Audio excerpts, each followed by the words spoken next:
1, 2, 3.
Good morning. Good morning, ladies and gentlemen. The President is proposing that we start. Before starting, I'd like to share some housekeeping information about the timetable of this afternoon, as there might be some informed as we get this information for these afternoon sessions.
Chers délégués, delegates, participants, ladies and gentlemen, I'd like to extend my thanks to the chair of this conference, Her Excellency Ms. Agrippina Shil, the Minister of Preschool Education of Uzbekistan, for having delegated me the powers to chair this session. I bid you all welcome to this session on the protection of the child and early education, which I have the honor of chairing. The Secretariat, do we have the quorum? Thank you, Chair. We have almost reached the consensus. I suggest that we wait 3 minutes so that we are at full strength. Thank you.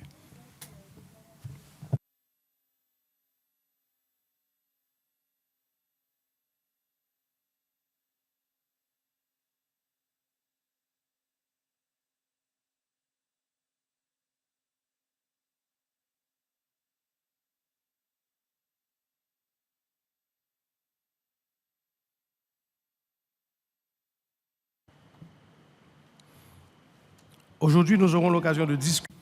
Well, today we have an opportunity to discuss program innovations for ECCE. This session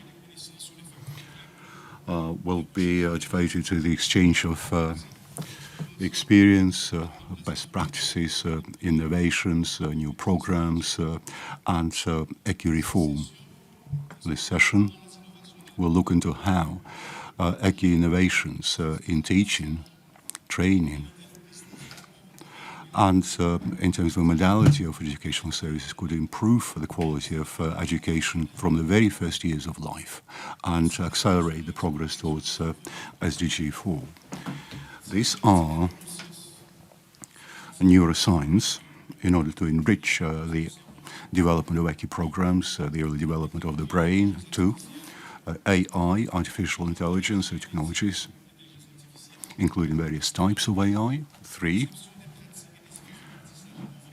the concept of innovating training and education space, modalities of ECCE, and the development of knowledge of ECCE. Our session will be built around 2 parts. The first part will be a panel moderated by Mr. Jordan Naidu, our AI director of education planning at UNESCO, and the second session will be devoted to national statements, which I will chair myself. During the first segment, we will have a keynote address by Ms. Elisabeth Rosa, a French psychotherapist, in order to set up our discussion, following which we will hear ministers who will address key questions under the topic of this session, and they will share their experience. This discussion will also be enriched by partners' views. After this discussion, we will continue focusing on Uzbekistan's flagship program for early childhood. Now I would like to ask the Secretariat to read out the list of speakers for member states.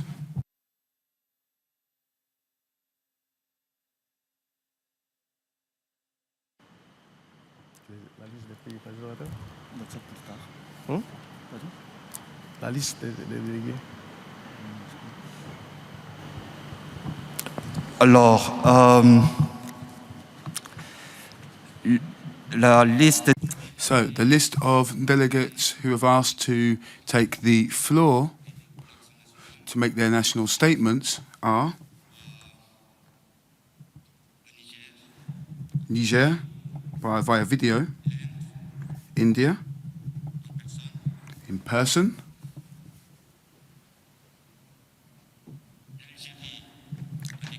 Algeria via video, Finland video,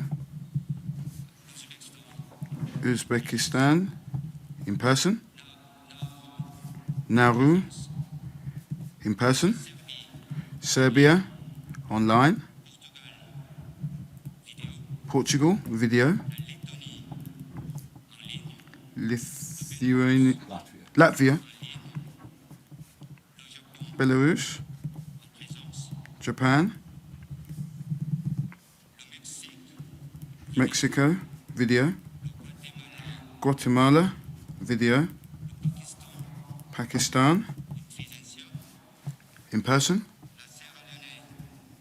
Sierra Leone in person, Mauritius in person, St. Kitts and Nevis video, France video, Pakistan in person, Guinea present, Nigeria present, Guinea-Bissau, Gabon, Gambia, Burkina Faso, Venezuela, Canada, and Cameroon. And I would also like to inform you that there is a request to take the floor from an observer, UNHCR. Thank you, Chair. Je vous remercie. I thank you. These member states will be invited to speak directly in this room after the debate. Given the fact that we are starting this session so late, it is probable, that we will run over time and that the national statements will continue after lunch. I would now like to give the floor to Mr. Jordan Naidu, Director for AI at UNESCO at the International Institute for Educational Planning. You have the floor, Mr. Naidu. First, let me thank His Excellency Mr. Nesme Manigat, the chair of our session and Minister of National Education and Vocational Training of Haiti, for allowing me this opportunity to moderate this all-important session focusing on innovation. Dear Excellencies, dear delegates, dear participants, good day and welcome to this session. First, I take the opportunity, and I'm delighted that we have with us today Ms. Isabelle Filozay, the French psychotherapist, writer, and lecturer who specializes in emotional and social intelligences and positive parenting. Ms. Filozay has been working for a long time on the training of early childhood professionals and parenting skills education, and was appointed Vice President of the 1,000-day First Days Commission by the President of the French Republic in September 2019. Since the submission of the report in September 2020, she has been involved in numerous actions and has accompanied the creation of the 1,000 Days houses with Ensemble pour la Petite Enfance. She has also trained hundreds of people in France and internationally. She teaches in French universities and published numerous books translated in 28 languages, many of which are bestsellers. Ms. Isabelle Filozay will now tell us about ECCE program innovations. Over to you, Ms. Filozay.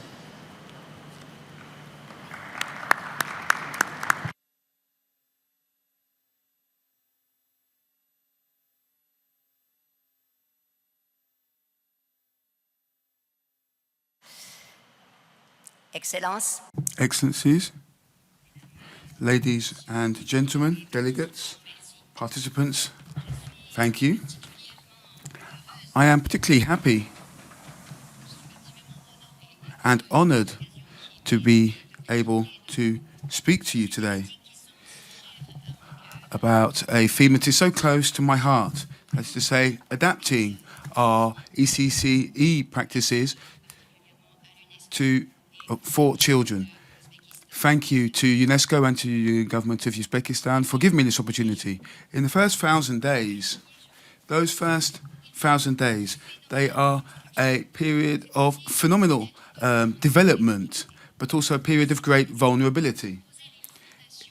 It's during this period that we really lay the foundations when it comes to building up the defenses, the microbes of children, but also their emotional and cognitive and social skills. Epidemiological studies have supported this theory, and the fact that there are many chronic diseases that actually develop in these first 1,000 days. Many mental problems and social problems also are developed in these first 1,000 days. Our physical development depends on not only our genetics, but also on our contact with the environment. And it's this environment which is going to activate or not the expression of certain genes. So when there's a certain exposure to certain toxins or certain harmful substances during those first 1,000 days, they can affect a child's life all the way up until old age. Now, this can have an impact, of course, on brain development and health, and it can even lead to a drop in life expectancy of 20 years. And this is something that we find in many in the majority of troubles, such as, for example, failure at school. So what are these widespread factors that are so important that explain why that certain people are exposed to, well, 60% of people are exposed to in their lives, and some of them, and a higher proportion of them, before the age of 3 years old. Well, here we're speaking about trauma caused by poverty, discrimination, war. Indeed, we also see, and studies have shown, how neglect and violence can leave scars on children. And these are the real origins of the trauma. It's only when we open our eyes that we'll be able to actually deal with this trauma. And the damage that can be done to the brain can be repaired. The ECCE sector, therefore, has a great role to play when it comes to protecting children from these different factors. Now, we know that effective security and development of social and emotional skills at a very early age can make all of the difference. Neuroscience also tells us that babies make 1 million new connections in the brain per second. The brain is connected connections are made in the brain thanks to a relationship with objects that are moving, but also with contact with other people. And this is extremely important when it comes to creating new spaces for education. Science also tells us that our children's brains can also synchronize with the brains of adults. Therefore, stress is contagious. And so, if, for example, children are exposed to an adult shouting at them, for example, then this can cause the trauma that can then have longer lasting effects. You can then have less development of the frontal lobe, and the brain is not able to deal with stress when it comes to overwhelming situations. Before, we thought that the presence of danger actually led to fear. Now, scientists believe that our brains are defaulted to be fearful, and we look around us and our brain is trying to figure out where it can feel safe, where we can be safe. So we don't have to now reassure a child who is scared. We just have to make sure that children realize that their environment that they're in with us is a safe environment. When it comes to technology and artificial intelligence, this can contribute a lot to education, early childhood education. We are seeing more and more robots in nurseries, in class. More and more children have access to tablet PCs. Children love that. And it can even reduce the gender gap that exists. It's clear that possibilities opened by virtual reality are fascinating. However, we should not forget that neuroscientists should be consulted, because more than 6,000 studies are unanimous on this. There is a correlation between screen time and the development of neurodevelopmental disorders. PISA studies have shown us that the more that children use digital technology, the lower their chances of succeeding.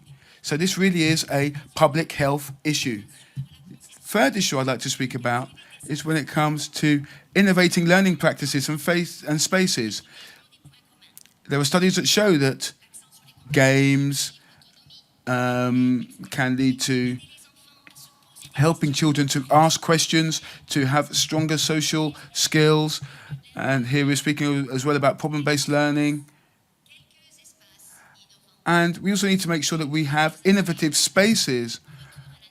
Alter design can help children return to nature even within their nurseries. Yes, technology can be very useful, but let's not forget what neuroscientists tell us. In order to develop, children need, first and foremost, to move around. Here you can see a kindergarten that was designed by Takahore Kezuka. This led to fewer conflicts, better success in school, and children were able to concentrate better and have better results. So, as we can see, space and movement is essential. We see that 50% of children in Europe suffer from myopia, 12% in Australia, 12% in Africa. But why? Because in these countries there is more contact with the outside world. Children need to have access to daylight in order to develop correctly. Children need to be outside at least 3 hours a day, even better in a natural space. In Asia, a lot of effort is being made to make sure that children can spend at least 4 hours outside. And therefore, we need to make sure that we put forward ECCE options that are in line with this and coherent and consistent with these studies. We have also understood that we need laws in this area. Laws that can cover practices and creations of new spaces, laws that regulate the use of digital technology. And we need to finance research and allow research to create a breeding ground for these initiatives. We need to have a science-based approach when speaking to parents and education professionals. We need to make sure that we are training teachers when it comes to the needs of children in early childhood and the importance of movement, and also to favour the emergence of new teaching models, understanding that all children are unique and we cannot have a one-size-fits-all solution. Our final issue is when it comes to the environment. Before teaching our children about the environment, we have to provide them with an environment that, okay, it's not free of all toxins, that's impossible, but at least the least toxic possible. We need to get rid of these endocrine disruptors that have invaded our world. Nutrition is also extremely important. And also, why not allow nature to teach our children on its own? When children are in nature, they develop their senses and their motor skills. They develop their decision-making skills, which are so important for them when it comes to formal education. And stress and conflicts are reduced when children are outside. So the environment responds directly to the kinds of questions that are asked by neuroscientists. When children are outside playing in mud, they're happy and they're also stimulating their brains. It stimulates the creation of serotonin and dopamine. So these 5 issues that I've spoken about are absolutely essential. We can see that all of these different factors come together, and it's a question of protecting and educating our children. Thank you very much.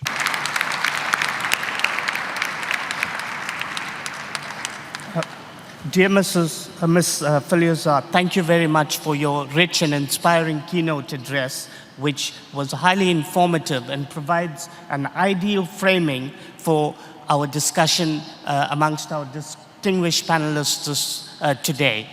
Before we start with the panel, I would like to hand back to our chair, His Excellency Mr. Manigat, if there are any additional countries to be recorded. Merci. Thank you. But given the time constraints, I believe that we can go directly to the panel. So go ahead. Thank you very much, Your Excellency. I would like now to turn to our distinguished panelists. Today we are honored first with the presence of Her Excellency Ms. Patricia Annie Kaliati, the Minister of Gender, Community Development and Social Welfare of Malawi, as well as Her Excellency Ms. Gisela Marisol Toro de Lara, the Vice Minister of Early Childhood Education of Venezuela. Venezuela. I would like to again thank both the ministers for their presence here this morning. I have one question to both ministers. Your Excellencies, please tell us what innovative approaches you have implemented to transform early childhood care and education learning practices, spaces, and delivery models. As well, tell us what has made these approaches scalable and sustainable. On this question, I will first hand over to Her Excellency Ms. Kalayati to take the floor for the next 5 minutes to share your experience. I think what you prefer. If you would like to sit where you are, that's fine.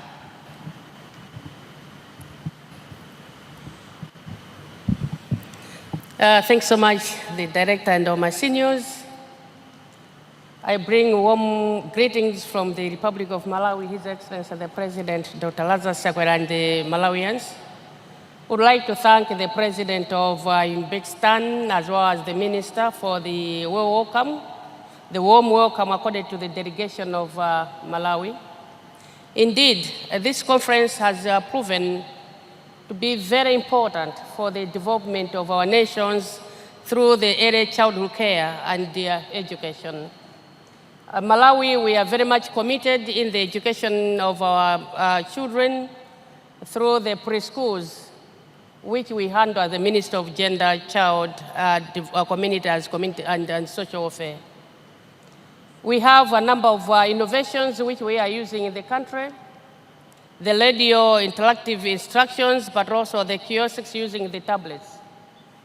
We use the radios because we are able to reach to hard-to-reach areas, and also we use the community radios, which are in each and every district. And also we use the radios because they're also being used by the CBCCs, the caregivers, as well as the parents, in terms of parenting, how they're supposed to handle their children and also play around with their children.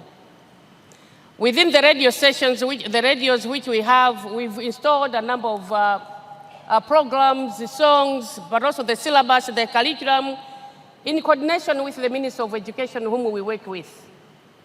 The radios are so important because we use them during the period where we are so much affected with the COVID and also some of the pandemics which we are affected with, the cyclone and the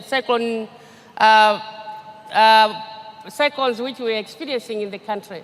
So the radio, they were so effective because even the parents in the parenting, they were able to use the radio, they were able to interact with their children, they were able even to educate their children through the radios, through the parenting which we've been talking about, which is so paramount in the education of our children, in the care of our children, and knowingly that a home is also a first, and the parents are the first caregivers for our children. So we use the innovations of radios for our children and also for the parents to use at a home setup.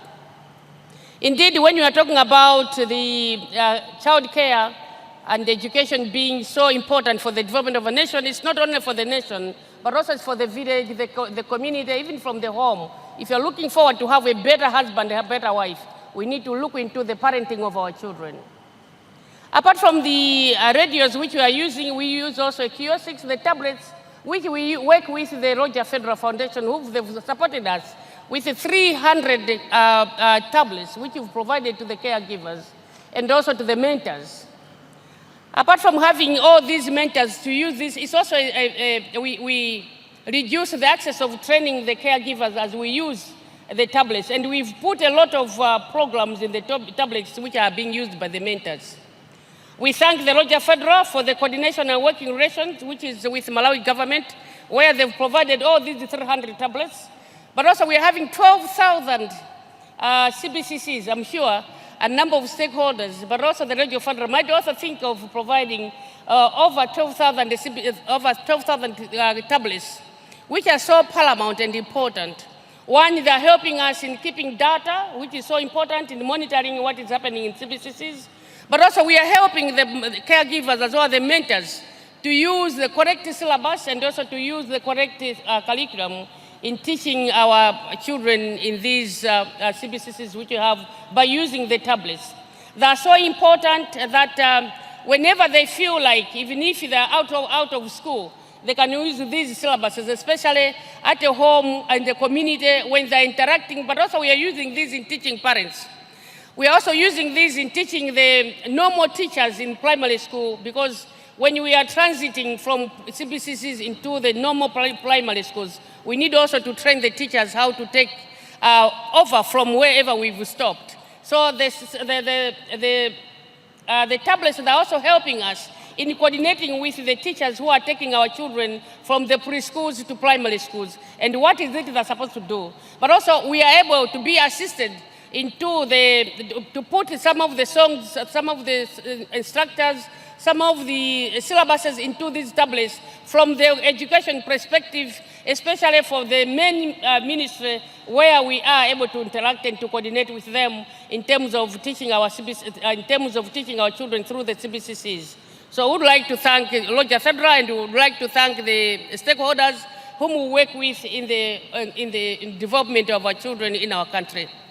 We are looking forward to have a number of innovative systems in place, as we know that we cannot even talk about education, we cannot talk about the family issues, we cannot talk about the social welfare, we cannot talk about the development of the nation if you leave out our children and if you leave out the early childhood development care in our countries. May God bless you as we coordinate, as we go out implementing some of these, and also as we coordinate with a number of stakeholders for the development of our children, knowingly that when we leave our children in school for longer, we are going to reduce the early marriages, the early pregnancies which we've been experiencing, but also we are going to make our marriages very strong. At the end of the day, we make our economies to be very strong as well. And we are going to make sure that we reduce the psychosocial problems, the mental health problems which we've been having, because some of our children, when a child is a mother of another child, we have a lot of mental problems, mental health problems, and we are sure that when we coordinate, we are going to educate our children as well as educating the society and developing the nation. May God bless you and remain blessed. Thanks so much.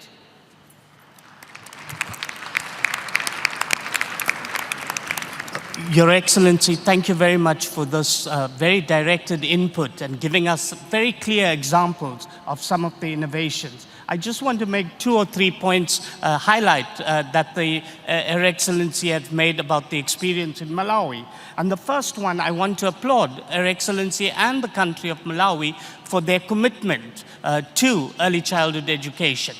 The second, I think this is a really important issue, the use of both traditional technologies but also newer technologies. The use of radio as well as tablets shows the idea that we always don't need new innovations. We can rely on innovations that already exist. So that's the first point. And the second point to make from the experience from Malawi is that as we develop and use innovations, they have to be context appropriate. And the use of radio to reach the hardest to reach through community-based involvement is a critical lesson for all of us. And I think the third point to make that the Minister emphasized multiple times, we have many innovations, we have many actors, and it's important that there is coordination. Otherwise, we can have a lot of things happening, multiple flowers blooming, 1,000 flowers, but the garden can be very disorganized. So I think that's an important lesson. And finally, and perhaps as the Minister acknowledged the role of the Roger Federer Foundation, it demonstrates the importance of public-private partnerships. We have a big challenge, and government alone cannot address the challenge. So these are 4 key messages, I think, from the Malawi experience that I really want to thank the Minister for really presenting to us in a very clear, patently way that we can take forward. So thank you again, Your Excellency. And this lets us go to the next Minister, Her Excellency Ms. Toro de Lara of the Bolivarian Republic of Venezuela. So the same question for you, Your Excellency. What innovative approaches have you implemented to transform early childhood care and education, learning practice, spaces, and delivery models? And what have made these approaches scalable and sustainable in your country? So over to you, Your Excellency. Buenas tardes. Good afternoon to all of you.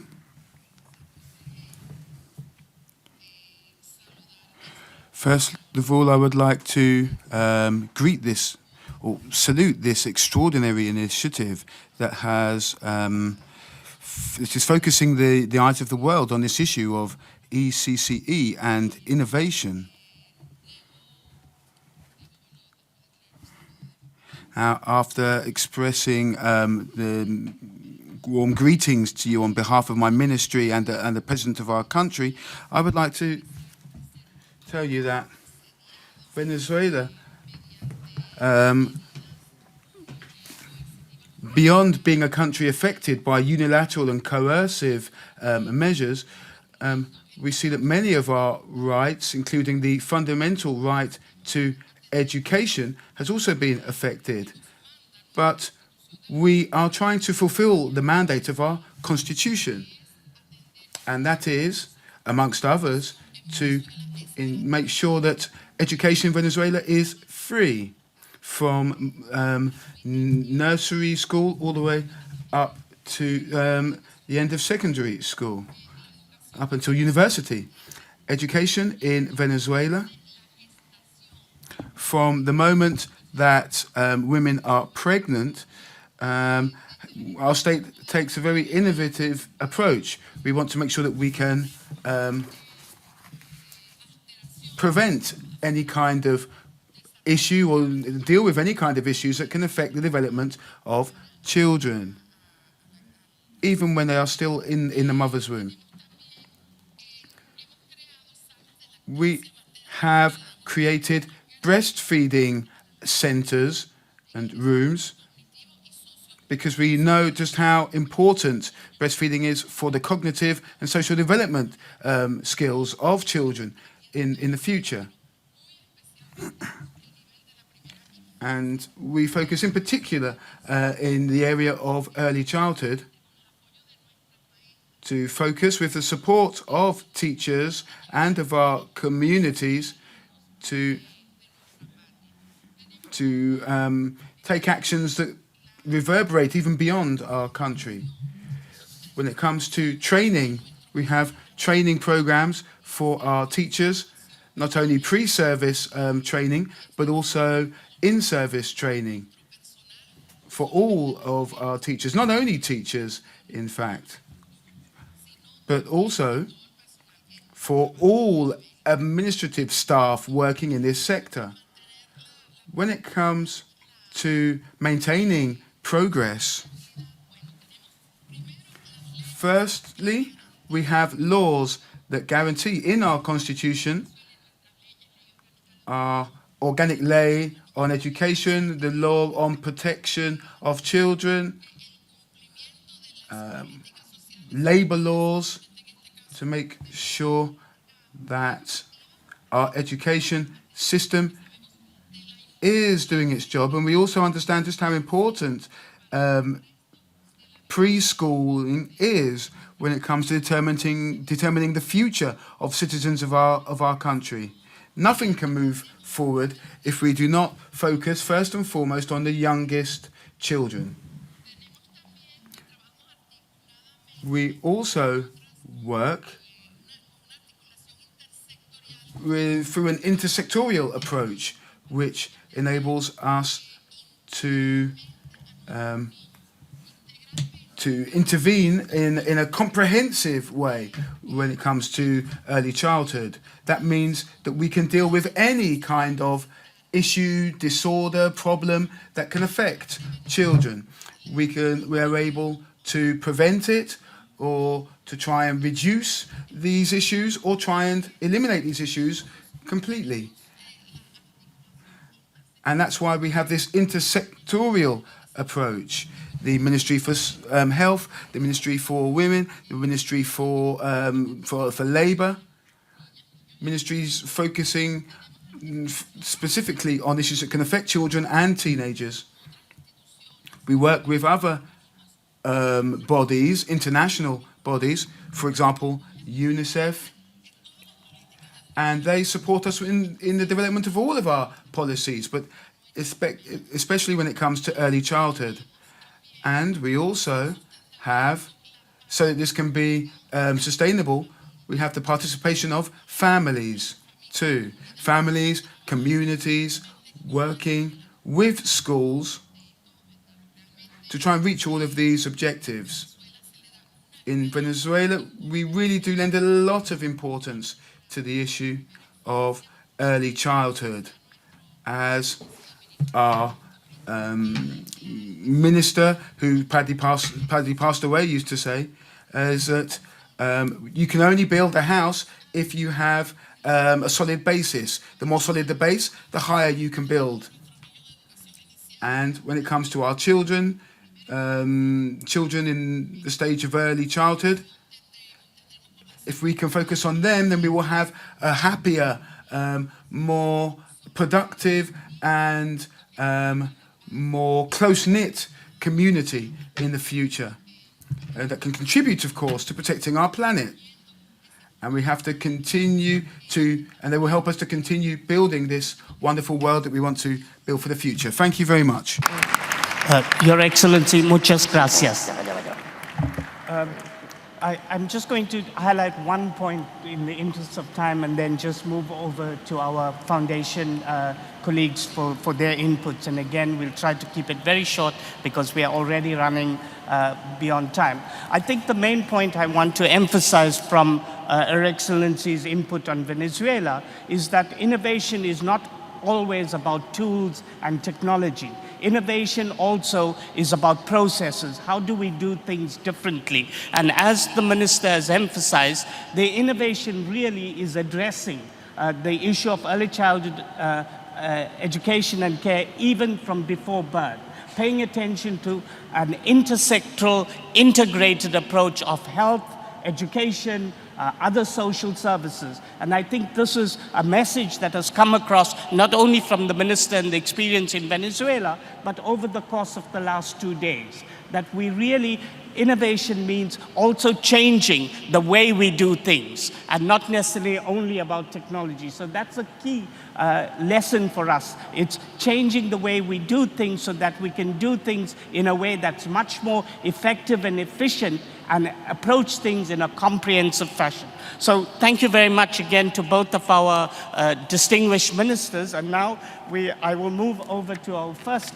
foundation representative, Mr. Xavier Ovrad, the Chief Executive Officer of the Babalu Family Foundation, to take to the floor to tell us about how we can think innovatively on ECCE program funding, practices, parenting, and partnerships to unlock the transformative power of the first 1,000 days. So over to you, Mr. Ovrad. Merci beaucoup. Thanks very much. Well, the first thing I'd like to say is that to what extent it is extraordinary to take part in an event such as this. It is unique, it inspires hope, it's incredible to see all these stakeholders in ECCE who have come here from all over the world and who tackle these issues on behalf of the whole humanity. I'd like to congratulate Uzbekistan on this event and its successful organization. With regards to early childhood, well, there's quite a lot of studies which we have discussed over the last few days. So we don't discuss only Steiner, Mazzarri, all of the extraordinary psychologists of the 20th century, but there's a massive amount of data which show that the support of the early childhood care and education is in the interest of us all. And we just heard from Ms. Fiozan about the trauma that affects people throughout their lives if it was trauma received in early childhood. So it's very important to bear all these elements in mind. But in substance, early childhood, I must stress, is today at the heart of two topics. Well, first of all, we need to break the wall between the walls between the public, the private, NGOs, associations, more than 1,000 associations that are part of our foundation. This is a massive force. Quite a lot of private actors, 4 billion, to the tune of $4 billion they involve the private sector. So this is a fundamental stake for both the private and public sector. So we need to get everybody on board, particularly to set up cooperation between North and South, but also within each community. The second important topic is innovation, which we have discussed. Well, I could express myself in Spanish or English, but I decided to speak in my native tongue today because we are working within the framework of UNESCO, but there are quite a few other languages which are used in Serbia, in Latin America, and it's important to enable every country to work in their own language, a multilingualism, to give an opportunity to all educators to speak in their own languages, as well as international languages such as English, French, or Spanish. And what is also fundamental, we want to achieve a situation where our children spend at least 50% of their time outdoors. And that environment is crucial, of course, for the development of the child's brain. Another important thing is to bear in mind tackling parents. Because parents also need to be educated in neuroscience so that they play a positive role. And it's important for governments to organize courses for at least 2-3 hours so the mommy or daddy could have an idea what actually transpires in the womb and in the early development. And it's important to have educators, professional educators. So we need to have university courses for early childhood caregivers. We need to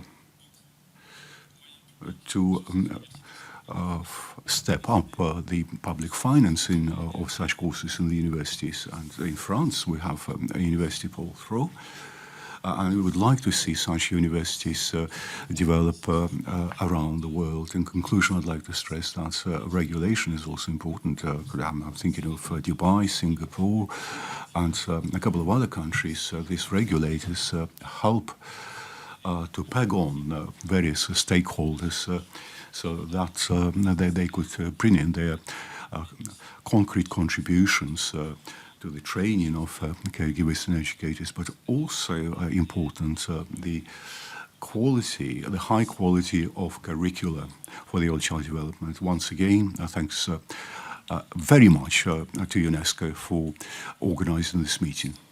Thank you very much for your inputs and for being on time, as we are really behind. But thanks again. I'm not going to repeat many of the things. The messages that Mr. Vrad made are really important. But the one message which we have not covered so far is the attention to better preparing teachers and educators. I think we really need greater investment, as pointed out, so that they are professionalized, they can use new innovations to better prepare children for the challenges they face. And the second point, I think also, as repeated by the ministers, is the involvement of parents. So these are additional two messages that we need to take forward. So without further ado, I will hand over to Ms. Janine Handel, who is the representative and CEO of the Roger Federer Foundation. So over to you, Janine. Dear distinguished delegates, dear hosts, thank you so much to UNESCO and the government of Uzbekistan for organizing this conference and really putting ECCE again on the political agenda, because we are in midterm of the SDGs, but by far, unfortunately, not on track. So let me give the floor to our founder and president, Roger Federer, for a short message, if that technically works.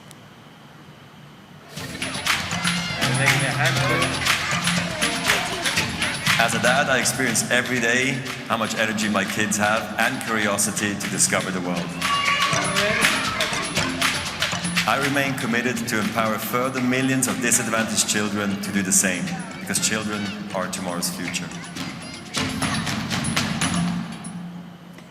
So the Roger Federer Foundation, as a private actor, is fully committed and remains committed to serve the SDGs 4.2. Already in the past 20 years, we have reached out to more than 2 million young learners in order to provide quality education. And we hope to add another 1.5 million until 2026 in order to participate them in organized learner, but much more important, to guarantee that they are developmentally on track before starting grade 1. We all know that access to ECCE services has heavily increased in the past years. But when it comes to quality, there are tremendous gaps. We heard yesterday that more than 9 million of educators are completely untrained. And in countries we work, in 6 Southern African countries, some of them, we face more than 80% of the educators who have never gone through any kind of qualification. So it's no surprise that we're lacking behind in terms of quality. But with these huge numbers, and also with the lack of funding we unfortunately have in our sector, we need innovation to succeed in this mission impossible. We heard already from the Honorable Minister of Malawi about our innovation, which I want to share and elaborate a little bit more. It's the early learning kiosk. It's an offline tablet which provides everything for our unskilled, untrained educator to deliver quality teaching. It has a range of manuals, apps, refreshers, tutorials, such as the Know-How app, a course which is very holistic in its approach, as well as the Child Steps app, which is a continuous monitoring tool for child development. The importance of having digital tools is that they are accessible for free at any time, and even more important, that an educator, regardless of the pre-qualification, can actually repeat the access to that knowledge as much as they want. Because also we conducted hundreds of traditional face-to-face trainings in the past with mixed results, because we lost so many then trained teachers to other jobs. Or we had these pre-qualifications which hindered actually a good outcome of these trainings. And important is that the tablet allows as well that we can share lessons learned, videos, audios, quizzes, and have a very motivational approach for the teachers to learn. But the learning actually is happening not just through digital tools, and that is most important. It's happening in learning groups. They are decentralized, and they are mixing up educators and teachers at the same time. So what we can establish, very decentralized, very rural, is peer-to-peer mentoring mechanisms which are sustainable, which actually are offering mentoring on the job. And of course, a digital tool also allows to get data on the use of all these applications. We can also include, as we heard already from the minister, things like curriculums, but also we have manuals on how to produce toys yourself, learning material, how to construct a playground, or how to conduct your parental work. So the tablet is not per se the solution, but it is a very fundamental piece in the process of capacitating our teachers. And I'm very honored that UNESCO has awarded the program in South Africa with the this year International Literacy Award. This is just one innovation, what is happening on the ground of many others in the field. But unfortunately, my observation is that we are not taking advantage of proven important tools which are already happening. They are too much still piloting, reinventing the wheels. In the past 4 years, we have reached out already to 15,000 educators, among them 4,000 mentors in Malawi. So I urge UNESCO and also the government to accept a more coordinating and scaling role of already innovative, best solutions in place. Thank you so much for your attention. Thank you very much, Ms. Hanlo. I'm just going to conclude very briefly, since in the interest of time, I just want to mention a few words. The first word I think I want to mention, we have an enormous challenge, and we need to use innovations that are appropriate and contextual. It's not a silver bullet solution. We have to take into account some of the impacts, as our keynote speakers truly emphasized, that there could be some consequences socially, emotionally, and so on, which we have to deal with. However, innovations do serve a purpose. They can help us through meeting the financial challenge, but also the challenge of quality.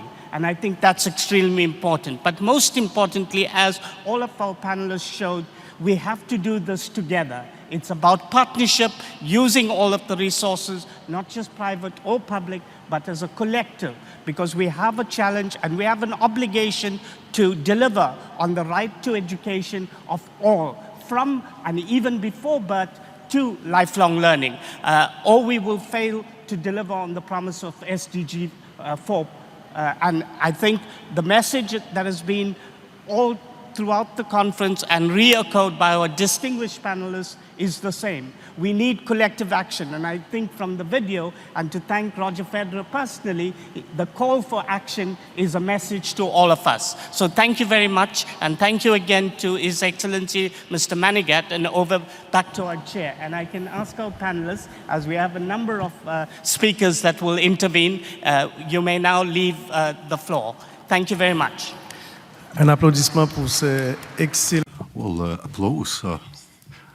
Those were excellent panelists, but also thanks to Mr. Jordan Baidu, the moderator of the panel. And I must say that having heard all these fascinating presentations on neuroscience, AI, multilingualism, and national languages, which is also important, well, I would personally prefer to be panelist than chair of this session, but I'll stay with you, and I now give the floor to Ms. Shafka Mirzaeva, who is advisor to the Minister of Preschool Education of the Strategic Development of Uzbekistan, who will speak on the measures taken by Uzbekistan in ECCE. You have the floor.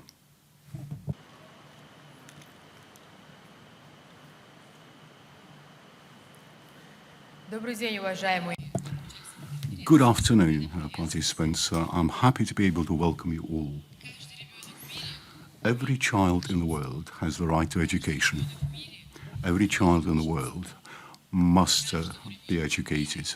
Every child in the world needs a chance to be educated. According to UNICEF, in 2019, more than 170 million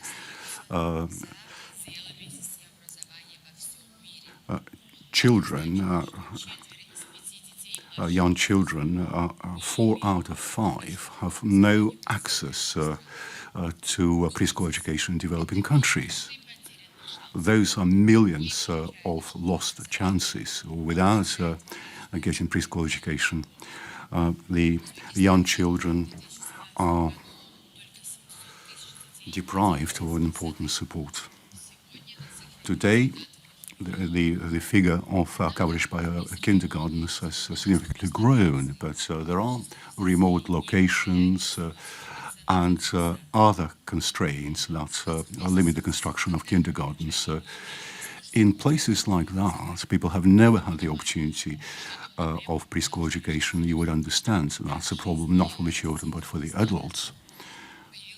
And in 2019, Uzbekistan launched a major project under the aegis of which we covered several areas, such as interactive lessons, where through cartoons and interactive materials, children learn the alphabet, names of cities, so cartoons, a cookery book for children, and what's most important, the mobile kindergartens, bus-based, which circles the country in order to provide this mobile platform for preschool education. The cartoon is very popular. The TV receives quite a lot of fans' mail to the superhero of that cartoon.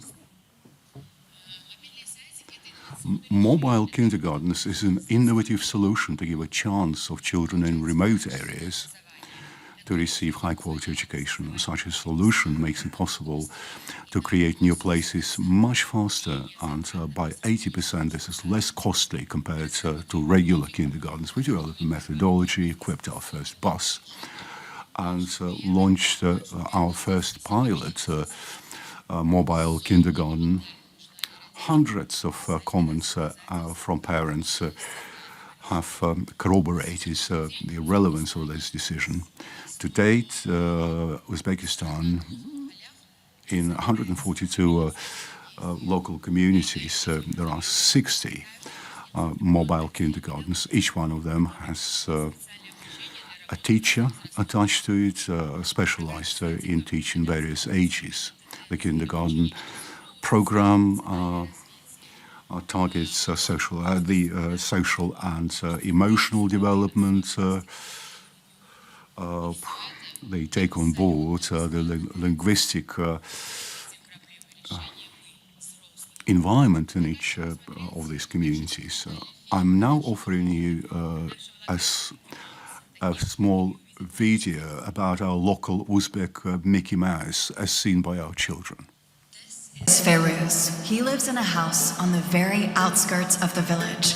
Ferouz loves to play football and also eat samsa, which is prepared by his grandmother. And this is Iroda. She is 4 years old. Iroda doesn't like football at all. She likes to watch cartoons, draw with chalk on the pavement, and when her mother braids her pigtails. What connects Ferouz and Iroda?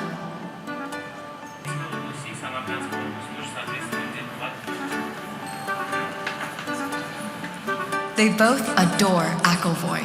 He comes to them 3 times a week, each time spending 3 hours with his small friends. The children look forward to meeting him every 2 days, except for Sunday. Together with Akelvoy, Ferouz and Iroda learn to count, read, draw, and make friends with other children.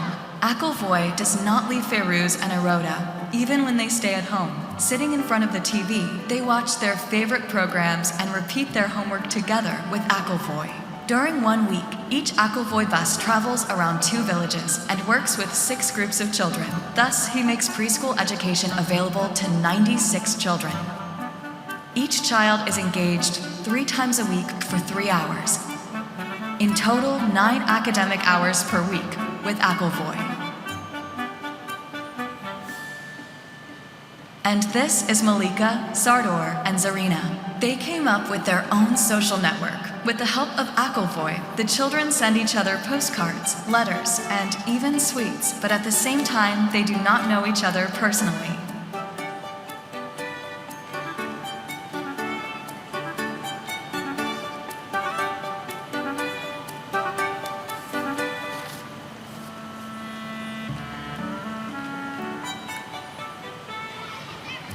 For 2 years now, the Akelvoy bus has been organized in our village.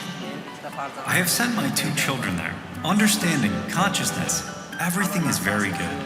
We are very happy about the appearance of Akelvoy. Children's intelligence is developing. Communicability with children, discipline, studies, upbringing are very good. We would like to see more Akelvoy buses in all remote villages of the Republic of Uzbekistan. Parents will be very happy. I would like more ACCEvoy buses to be organized so that they would also be in other remote villages. And the children are very happy. We, as parents, want to thank the teachers. Previously, none of the children could walk or drive to kindergarten, and now ACCEvoy Kindergarten on Wheels visits them himself, and it doesn't matter how far they live. ACCEvoy is a true friend of our children. He helps them learn, develop, make friends, and stay connected.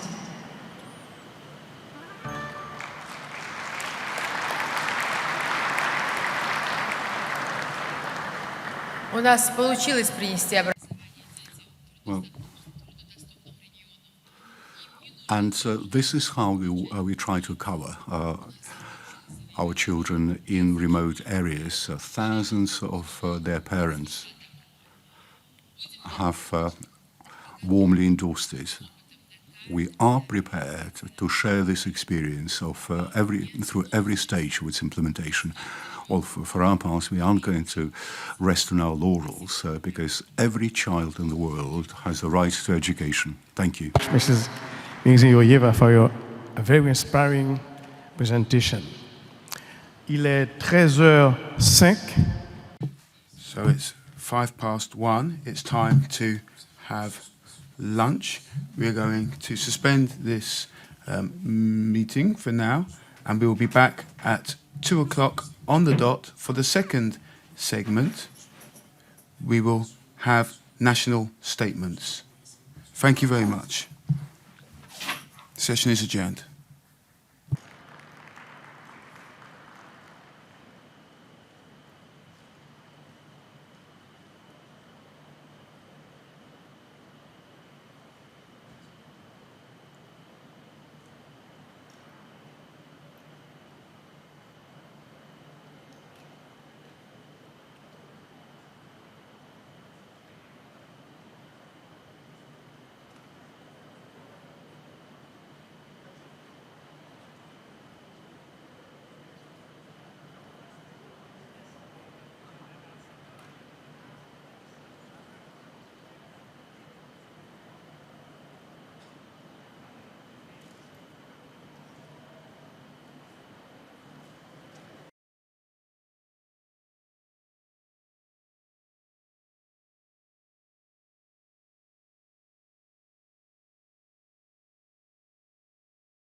Je vais demander au secrétaire. Good afternoon. I would like to ask the Secretariat to verify whether or not we have a quorum so that we can continue the session that we started this morning. Chairman, I believe that the quorum has not yet been attained, so I would propose that we wait for another 3 minutes. Thank you, says the chair. Test.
Please, just a quick test for the interpretation channels.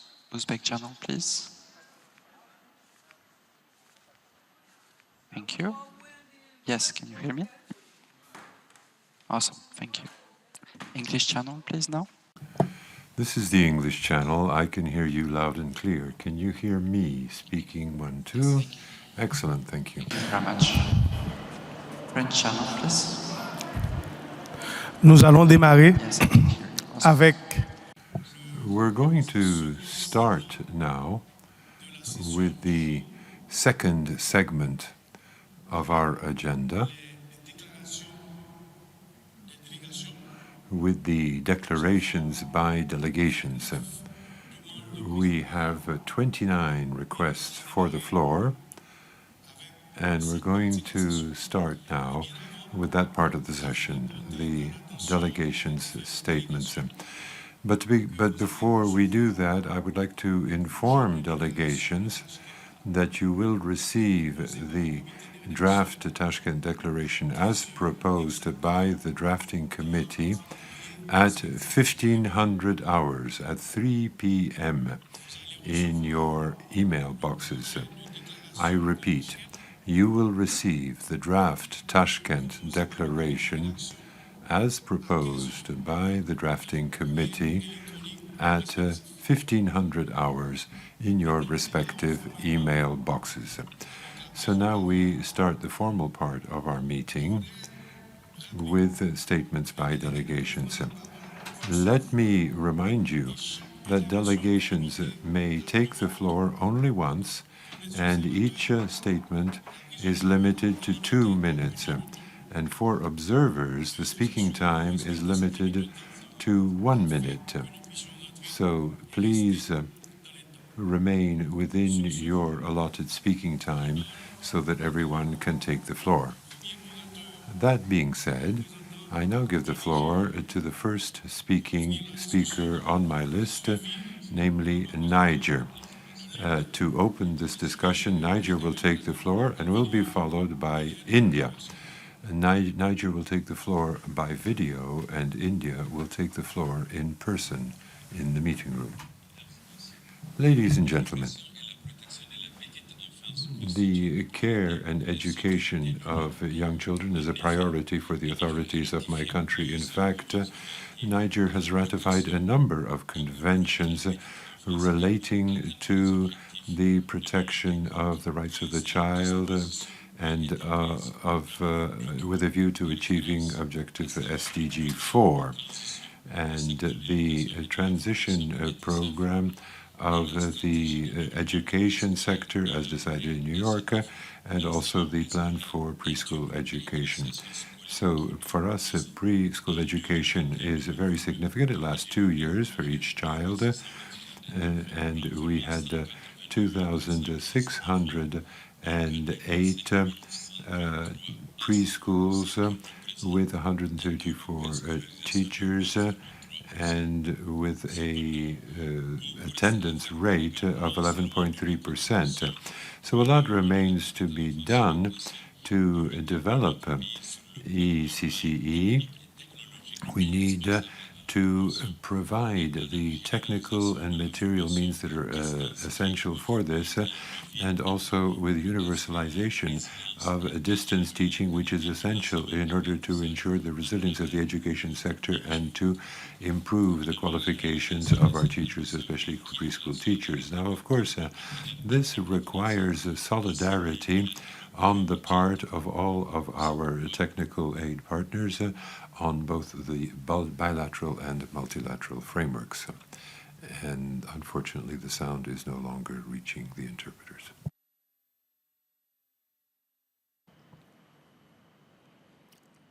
La parole est au représentant de l'Inde. I now give the floor to India, who will take the floor in person.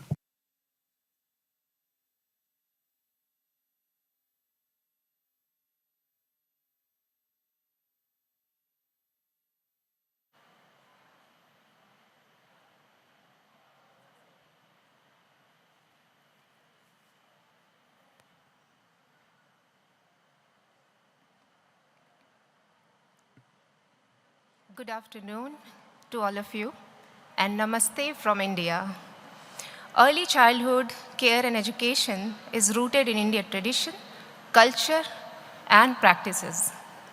Care, development, and learning of young children are the main concerns, and we are committed to create a safe, secure, inclusive, warm, welcoming learning environment for all children, where they feel safe, secure, valued, and joyful wherever they are, whether in a school or in the community, at home. We are committed to ensure balance between care and development, stimulation and learning, not only at the early childhood stage, but at the whole school education stages. That's how the National Education Policy 2020 is framed by the Government of India, that provides actionable roadmap to ensure quality early childhood care and education to all children that is well woven with the technology. So we are now immersed into the process that is implementation driven. We have national mission for foundational stage, that is 5 years of stage, including 3 years of preschool education and early primary grades. The mission is named as Nipun Bharat, and it is targeted to ensure that every child is competent in foundational literacy and numeracy by 2027. In order to support the mission and to support all school initiatives, my government has also designed and circulated the National Curriculum Framework for Foundational Stage, where children are seen at the center of learning. It is play-based, discovery-based, and give children opportunities to explore, experiment, and then experience the phenomena around them. Thank you so much, and Jai Hind.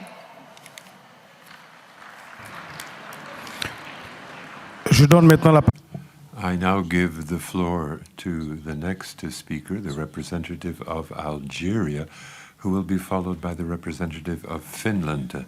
Given that we are really short of time, I think it would be best that you make your statements from your seat rather than coming to the podium. Your Excellency, Mr. Shavkat Mirziyoyev, President of the Republic of Uzbekistan, Mrs. Audrey Azoulay, Director General of UNESCO, ladies and gentlemen, ministers, head and members of delegations, experts, I'm delighted and deeply satisfied for your participation in this important international and educational meeting. Let me express my thanks and great gratitude for the kind invitation received to attend with you in the UNESCO World Conference on Early Childhood Care and Education held here in Tashkent, Republic of Uzbekistan. Algeria is hence honored to present a statement at this conference on the topic of innovation in syllabi, as it is considered one of its main concerns and to which the President of the Republic accord especially the greatest attention. Early childhood care is a necessity for social, human, and economic development, as it falls within the perspective of a renewed commitment to achieving the Sustainable Development Goals. In my country, preschool education includes various levels of social and educational support for children aged between 3 and 6. Preparatory education, as mentioned in the National Education Orientation Law, refers to the last stage of preschool education, which prepares children of this age to enroll in primary education. The Algerian state is working hard to generalize preparatory education to enable a large number of children to benefit from this preparatory year. All studies show that enrollment in this stage has positive impact on children's studies. Preparatory education, according to the National Education Orientation Law, aims in particular to ensure openness and development of children's personality thanks to educational play activities, raising their awareness of their physical being,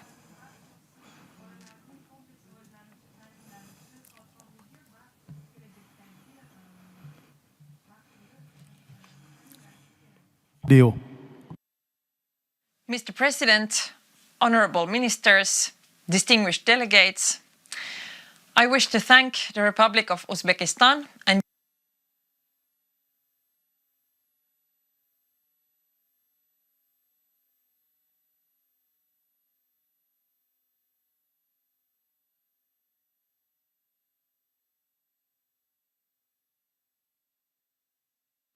On a quelques soucis techniques.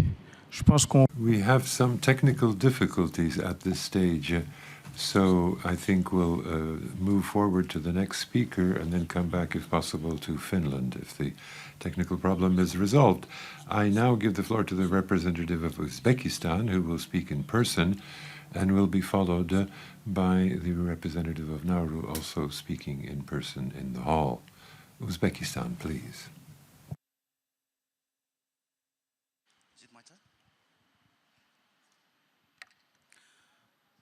Thank you, Mr. President. As chair of the session, I take this opportunity to thank the government of Uzbekistan and UNESCO for co-chairing and organizing this very important meeting on early childhood care and education. I am privileged to join other ministers here today to reaffirm the importance of ECCE and to recommit our collective efforts. The importance of child's early years from conception to 8 years has been reinforced throughout these past few days. In Nauru, we believe that sowing the early seeds of care and education during this formative stage will grow to yield lifelong benefits, most importantly for the children, but also for families and the wider community.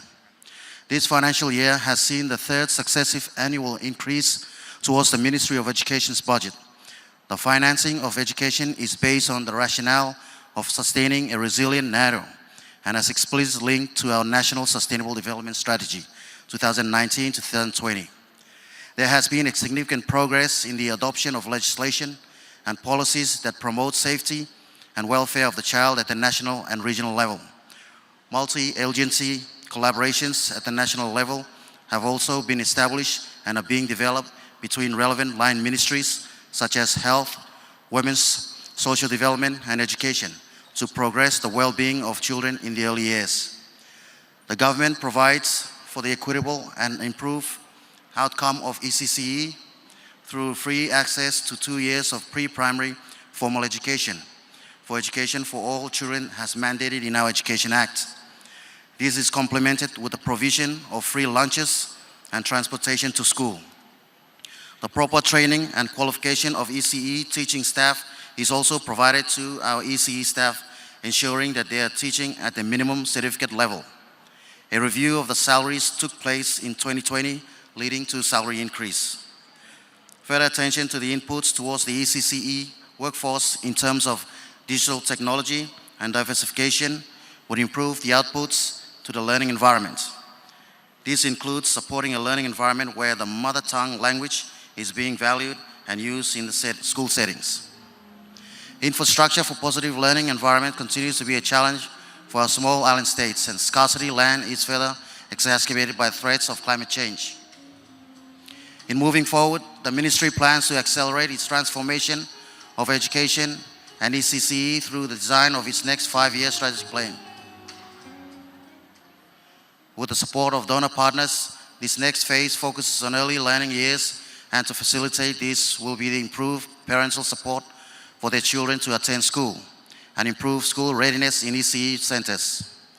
As we move forward in our efforts to improve ECCE in our countries, I would like us to also acknowledge the broader deficiencies in development finance currently available to countries like mine. The best plan on paper will always be held back if the resources to implement them are inadequate. I would like to propose that this broader development context become a more central part of our discussion here and our implementation plans going forward. I thank you.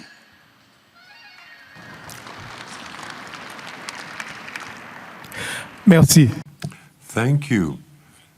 Now, given that we have 29 speakers in total, I exhort our delegates urgently to respect the speaking time limit of 2 minutes. And with that, I give the floor to the representative of Uzbekistan, says the chair. Je donne maintenant la parole. Correction, I give the floor to the representative of Serbia online, to be followed by the representative of Portugal by video.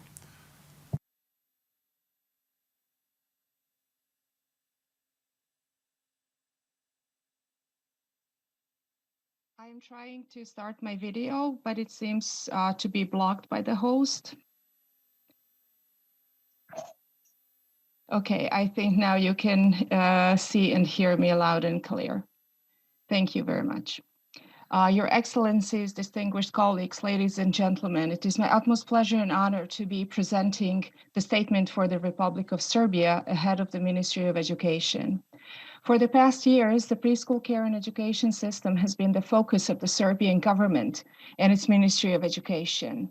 A broad curricular reform process, including the National Preschool Care and Education System, started in 2018 with the adoption of the Years of Ascent preschool curriculum framework based on the worldwide research of the high-quality inclusive preschool education and care theory and practice, representing a significant step forward as compared to the previous preschool curriculum in practice. The new preschool curriculum framework is based on the holistic approach to a child, its learning and development. It is aimed at supporting the well-being of children by creating circumstances and environment where they can play and learn, feel safe, happy, fulfilled, and accepted, and can develop curiosity, perseverance, creativity, self-confidence, all of which are essential for a successful learning. Child's play is encouraged and supported as the most natural way of learning, in which children can learn to reflect and acquire knowledge and important life skills. The implementation of the new preschool curriculum was planned and carried out as a part of the Inclusive Childhood Education and Care project funded from the World Bank loan, and through other initiatives acting in synergy, including substantial investments in trainings, mentoring support to all preschool teachers, publishing handbooks and guidebooks, horizontal learning between preschool teachers, and the additional furnishing of all preschool institutions with easy access furniture and ICT equipment. The Republic of Serbia and its Ministry of Education support proposed Tashkent Declaration and commitments to action for transforming early childhood care and education, and are willing to share our experience in the preschool curriculum innovation with ministries and partner institutions. Thank you for your kind attention.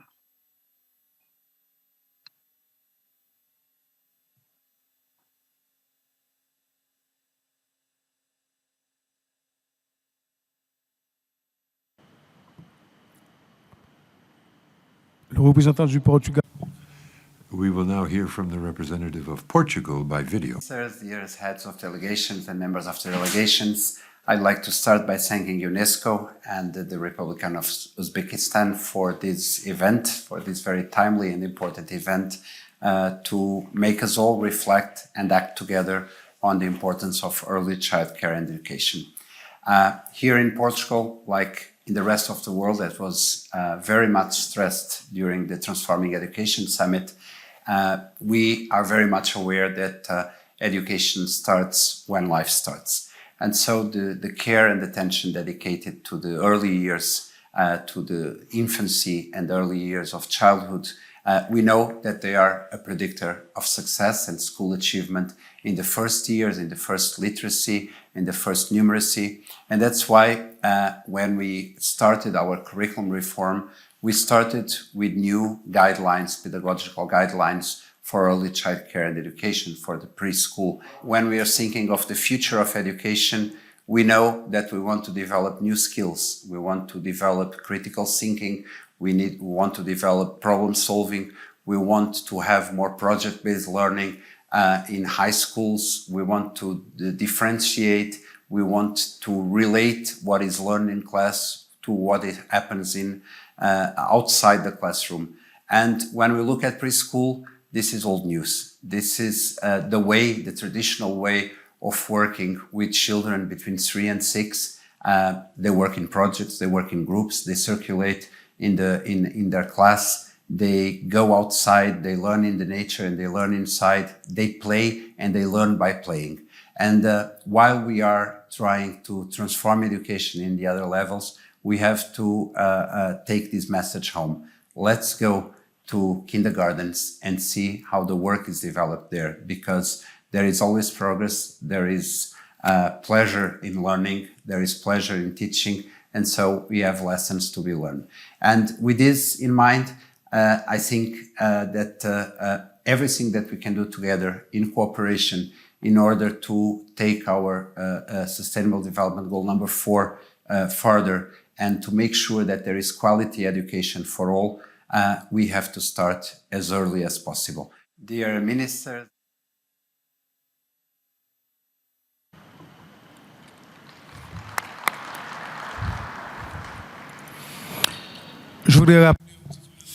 I would like to remind delegations and member states present that the draft Tashkent Declaration, as proposed to us by the drafting committee, will be sent to you to your electronic mailboxes at 1500 hours sharp.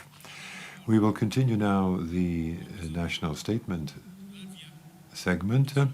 And I now give the floor to the representative of Latvia, to be followed by the representative of Belarus. Both of them are online. Latvia, please. Excellencies, Latvia thanks Uzbekistan and the UNESCO for the excellent conference.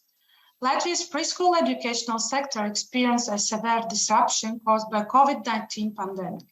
It gave the impetus to review our readiness to provide quality education, even in times when face-to-face learning, so important for preschool age, is not possible.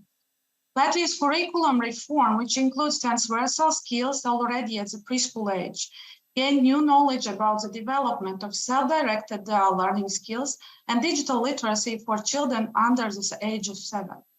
When implementing the remote learning process, a broad range of learning and informational resources were created in Latvia, such as learning resources repository MAPPE and the learning platform Skolo.lv.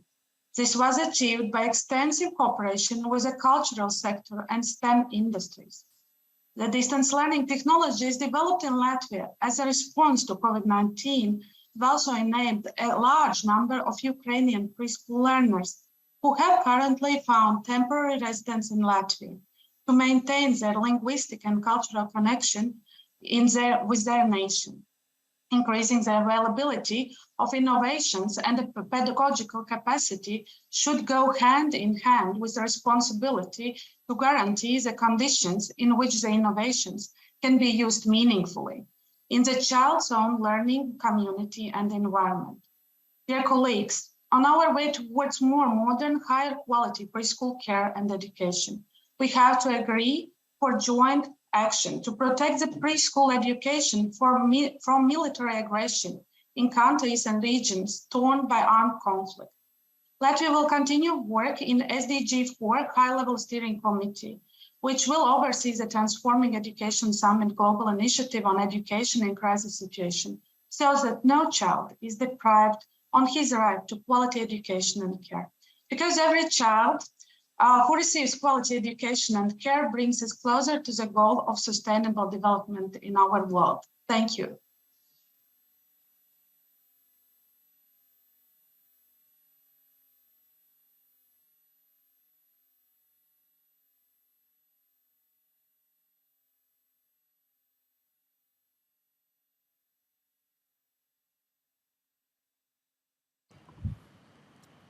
Le représentant de la Russie en ligne. We now hear from the representative of Belarus online. Good day, colleagues. On behalf of the Minister of Education of the Republic of Belarus, I would like to welcome all participants in this international conference on early childhood care and education, and also the Secretariat of UNESCO and the Ministry of Uzbekistan for organizing this conference. And thank you for giving me the opportunity to take the floor at this authoritative forum. For us, preschool education is an essential part of the education sector. And we have an education code in which it is clearly set out that preschool education is available to all, and we have provided all of the conditions for universal access to preschool education. We believe that every child needs to be socialized in that preschool period of their life. And so free of charge, early childhood education is guaranteed. Some 90% of children are taking advantage of that before going to school as of the age of 5. This gives equal starting conditions for all social groups, and in accordance with the Convention of the United Nations on the rights of the disabled, there is also equal access to education for all individuals, whatever their physical condition, whatever their special needs, whatever their social group. And so we have include the preschool education that is guaranteed in that as well. And we really want to optimize the quality of that form of education as well. And there are specific programs, specific curricula, and we ensure education about sustainable development, about a patriotic attitude, also, of course, learning, reading, and writing, becoming familiar with the challenges of the 21st century. And in this, we will have a national list of criteria to be fulfilled by children who are in preschool education. So we will be able to achieve the objectives set out in our national strategy for the period through to 2030. We will ensure universal access to high-quality education for children as of the age of 5. Distinguished participants in the conference, we include paying careful attention to preschool education in our overall approach to the development of our human capital. We also take advantage of experience gained in various other countries, and we certainly apply universal standards in this regard. We once again wish you a very successful conference, and we thank you for your attention. I'll now give the floor to the representative of Japan, who is here in person, followed by the representative of Mexico by video. Thank you, Chair. Excellencies, distinguished delegates, I am Mizuta Isao, Senior Specialist for Strategic Planning in the Ministry of Education, Culture, Sports, Science and Technology of Japan. On behalf of the Japanese government, I'd like to share with you our policies for early childhood education. Early childhood education is important to build the foundation of lifelong character development. And we have been working to improve the quality of early childhood education so as to ensure educational standards in kindergartens nationwide. The Ministry of Education, Culture, Sports, Science and Technology establishes the national curriculum standards for kindergartens as the general standards. Based on the standard, every kindergarten organizes and implements a curriculum considering the development of children. According to the national curriculum standard, kindergartens have to make effort to ensure a smooth transition between early childhood education and elementary school education by providing teachers with opportunities of discussions and joint research with elementary school teachers. We are carrying out the project for the transition period between early childhood and elementary school education for the smooth transition. In this project, the local government officials and teachers in early childhood education facilities and schools collaborate to develop and implement the curriculum for 5-year-olds and first-year elementary school students in an integrated manner. Finally, I'd like to express my government's commitment to continue its utmost efforts to realize the well-being of everyone and the society as a whole. This is not only for Japan, but also for the international community, which means Japan will continuously contribute to education of children around the world. Thank you for your attention.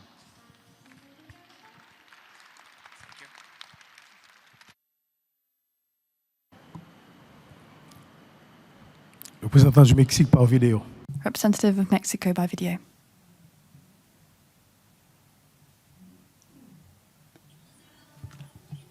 We have made the first step that's been really important, but ahead lies lots of work. The policy is a document that contains general orientations, guidelines in this area. Yet, we need to make these principles a reality, and we need complementary resources. So in accordance with what is stated in the statement published in the National Journal, we are focusing our efforts in creating a national curriculum that is applicable to initial education and also focusing on the implementation plan of our policy. This plan is in its final review phase before its implementation. It has been created collectively in a pluralistic and participatory way. So this implementation plan is a roadmap that will enable us to prioritize all of the tasks that lie ahead. We will define tasks, challenges, and that are responsible. This is a long-term project to guarantee excellent quality preschool education for all children. We are going from a very low coverage, approximately 10% of the population of children under 3 years old. This is not something that we can do overnight.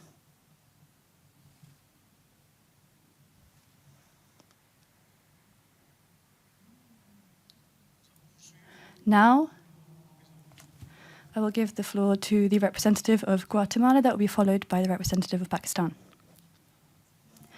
Secretary Director General of UNESCO, Audrey Azoulay, authorities of the government of Uzbekistan, ministries and secretariats of member states of UNESCO. It is an honor to participate in the World Conference on Early Childhood Care and Education organized by UNESCO. I would like to extend a warm welcome of the President of Guatemala, Dr. Alejandro Giammetti Falla.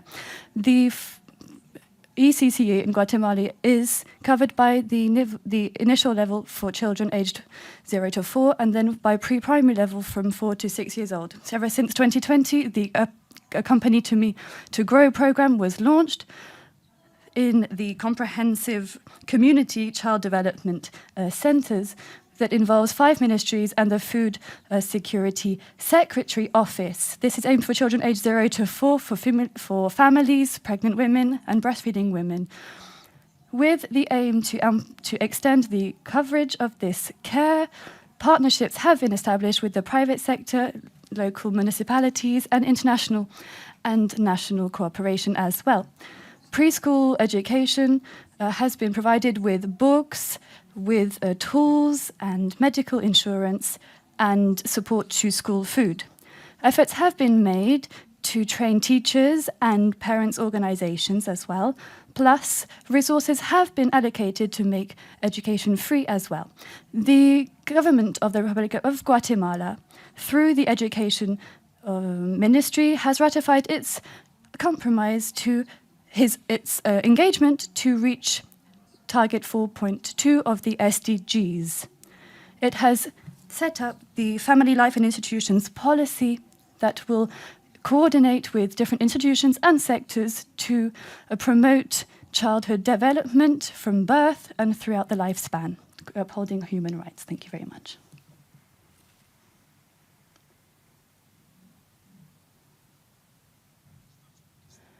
The representative of Pakistan in person.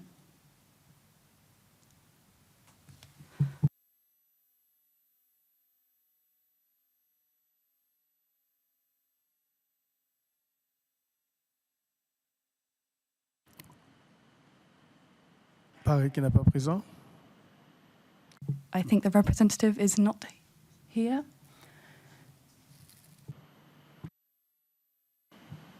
The Secretary will now make an announcement. Yeah, just thank you very much, Mr. President.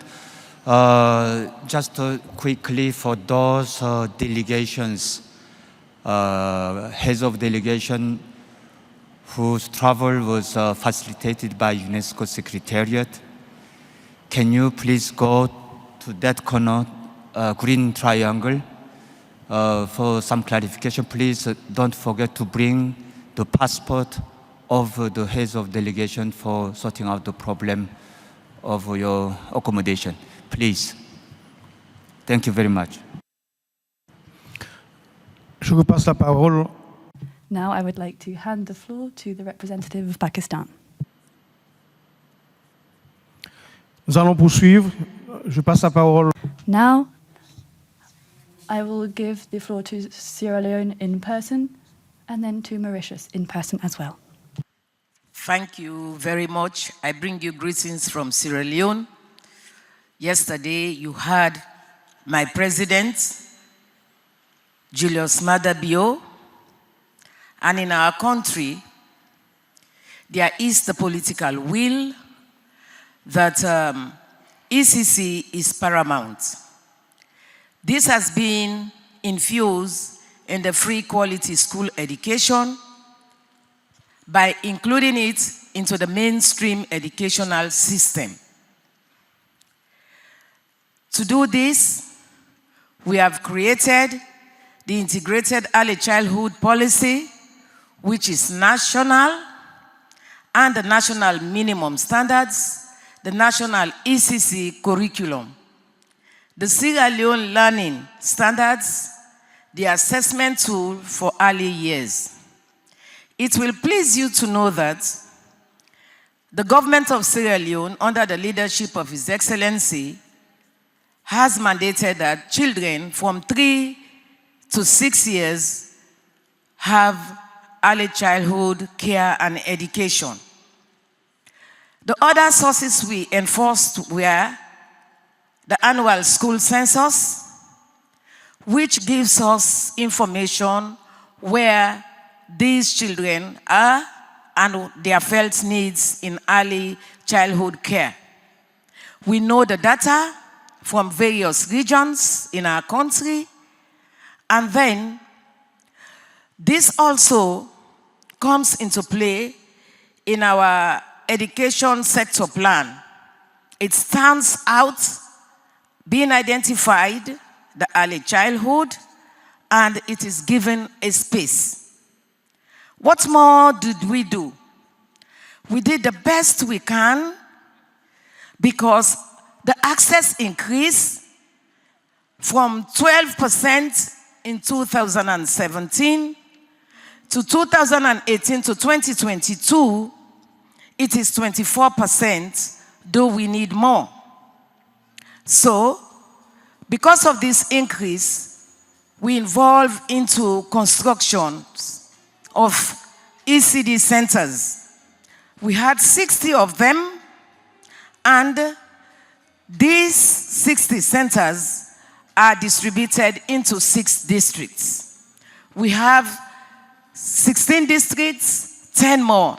But we are grateful to UNICEF for the trainings that they have enforced and financed. Over 2,000 teachers have been trained, and they have also introduced the early simulation from 0 to 3, and then government picks up, though they are with us hand in glove. What more do we do? It's partnership. We have involved in a lot of partnership, getting it right, building strong foundations for early learning. We have partnered with OSIWA, and then the Global Partnership for Education has helped us so much in the construction, and the grant agent is UNICEF. Lately, we improved our partnership by having a study tour in Bangladesh to help us naturalize the institution of the stakeholders in our community to help to make things or playthings for our children. We are also introduced by Bangladesh to the play labs, which we as a country also cherish. And we have created the technical working group in order to involve all stakeholders and all line ministries, the Ministry of Health, the Ministry of Agriculture, because the children need nutrition to carry on so that their cognitive development will be nice when they eat the proper diet of food. We are, as a country, involved in early childhood long years. And as a country, we are committed to continue to help our children. But I want to ask the world to partner with us, not only here, but when we go back to our different countries, let us make it a reality, because our children are today and they are our future. We must invest in them. I thank you. Merci, merci. Thank you very much.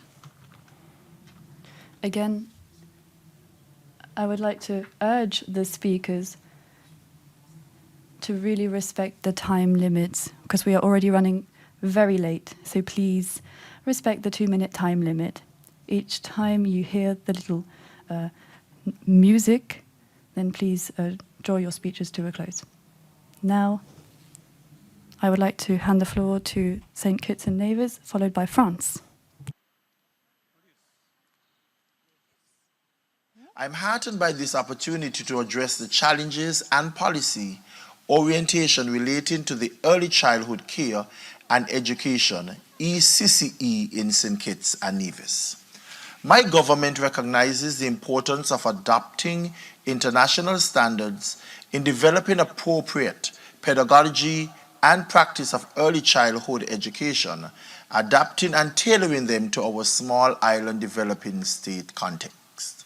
Further, The Ministry of Education recognizes that access for children of low-income families may be compromised.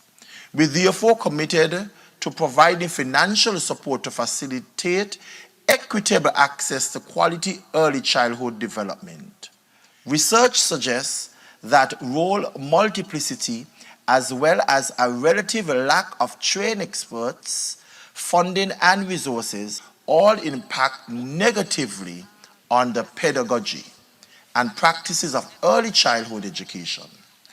To optimize our education policy, St. Kitts and Nevis seeks to utilize best practices from other small island regions, as well as all on UNESCO's unique expertise in this domain. In addition to significantly upscaling the St. Kitts and Nevis professionalization and capacity development and framework of our teachers, with the assistance from UNESCO, we continue to seek its expertise to enhance our ECCE framework.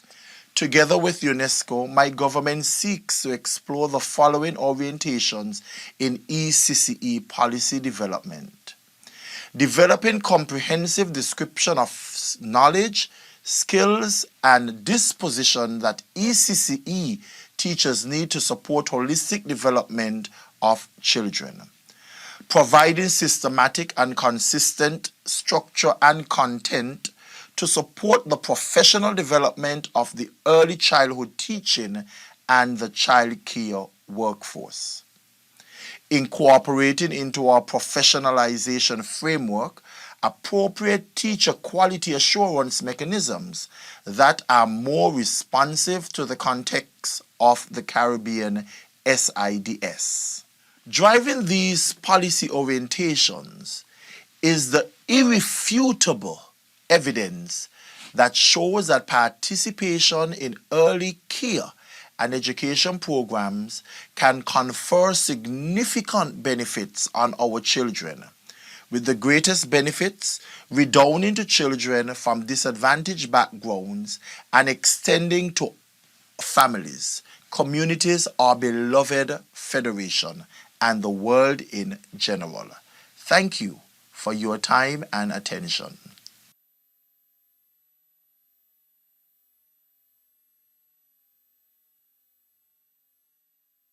Représentant de la France par vidéo. France by video message. Good afternoon. I am very happy to address you about this essential topic for our societies, that is education for our youngest children during their first years of life. I would like to thank UNESCO and Uzbekistan for organizing this conference that has come at a timely time to remind us of the importance of pre-school education. It's a key issue if we want to address inequalities at the root. Indeed, we attach a very large importance to preschool education. We are going to strengthen our efforts by making school obligatory from the age 3. That began in 2019. Indeed, preschool education has become a key part of our education system as well. In order to combat inequalities at birth and to provide the best opportunities for all children, we have mobilized further resources beyond preschools. In particular, we have significantly reduced the number of children per class for children aged 4 to 5 in the most disadvantaged areas. It is because we must pursue these efforts, and it's because it's such a key issue that I've launched an action plan for preschools since September. This plan aims to promote school achievements for all to acquire a key literacy and numeracy skills. So a number of actions are carried out. Better training for teachers, especially adapted to preschool issues, modules based on science, pedagogical methods that are adapted to very young children, all of this to create the conditions to ensure emotional development that children that have to leave for the first time their family unit.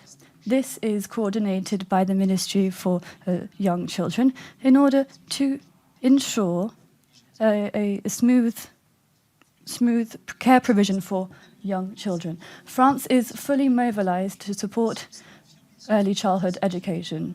Indeed, the efforts pursued for the youngest children give rise to the results in the long run. We are fully mobilized and we are thrilled to be a part of this conference. Director General of UNESCO, ministers, head of the French delegation, Sylvia Giampino, participants at the World Conference on Early Childcare and Protection. Now, unfortunately, I was not able to be there with you, and I am really sorry about that because the discussion seemed very interesting. First, I would like to thank UNESCO as well as the government of the Republic of Uzbekistan for having organized this conference that has one key objective, that is to reaffirm the right of every young child to care and education during early childhood. France has made early childhood a policy priority, and I'm very proud of this because I'm leading it as Minister of Solidarity in charge of early childhood and families. So upon request of the President of the Republic, this work that has been carried out over the 5 first years, we are promoting this campaign that is the first 1,000 days, that is promoting development during the first years of young children's lives. So this project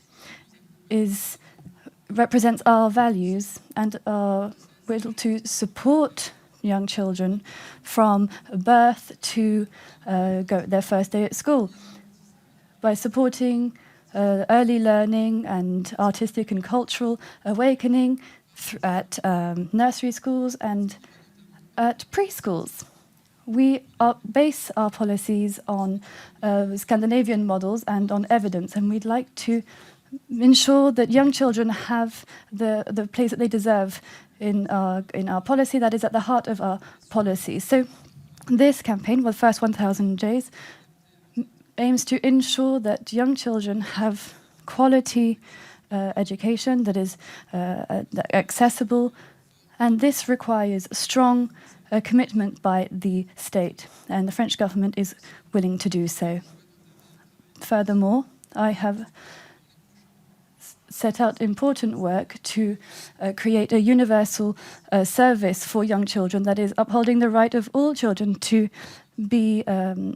have a spot in day centres as well. So please rest assured that the French government will be fully committed over the next 5 years to increase the quality every day of the education of young children as well as their health and fulfilment.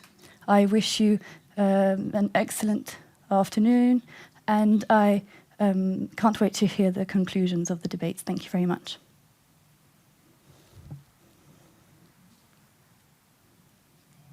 Now I would like to hand the floor to Mauritius, followed by Guinea in person.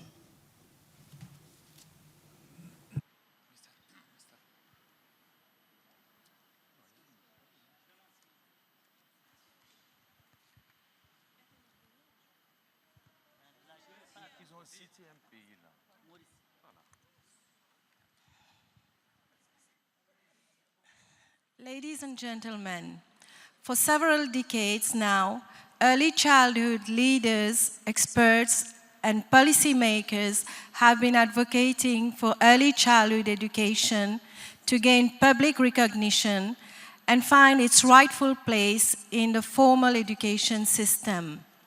I pay tribute here to the men and women who have worked relentlessly for the cause of the young child and who have had huge influence in shaping public policies on early childhood development and education. A lot has already been written and discussed about its importance and the constraints and challenges that exist. But lest we forget, just 8 years separate us from 2030. Just 8 years to make good on a firm commitment of delivering on the global agenda of sustainable development. The time has now come for concrete action, attaining the intended goal for an inclusive and equitable quality early childhood care and education for all children cannot wait. Our children cannot wait. In Mauritius, we recognize pre-primary education as establishing the foundation as being the bedrock on which children's future learning is built.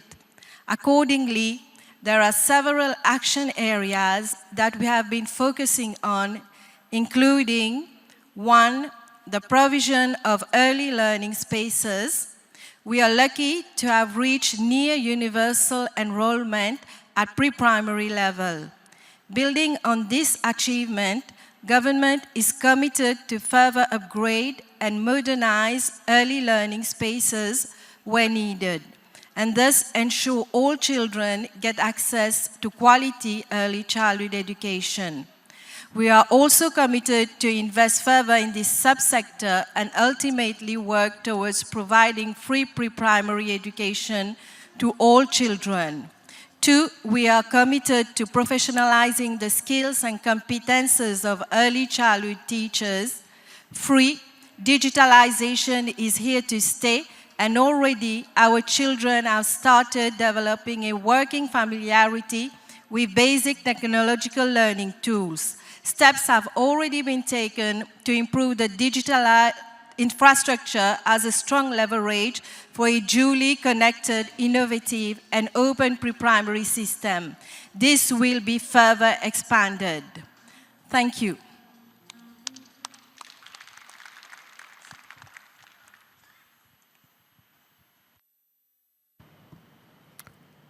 Représentant de la Guinée en personne. Representative of Guinea in person.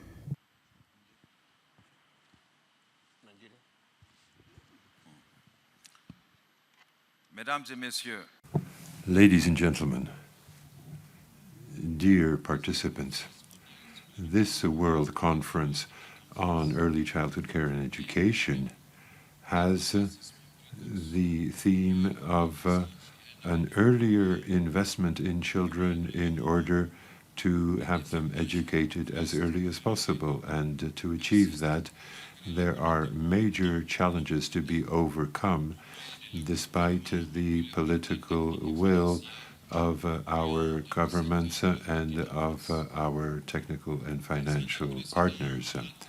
In previous years,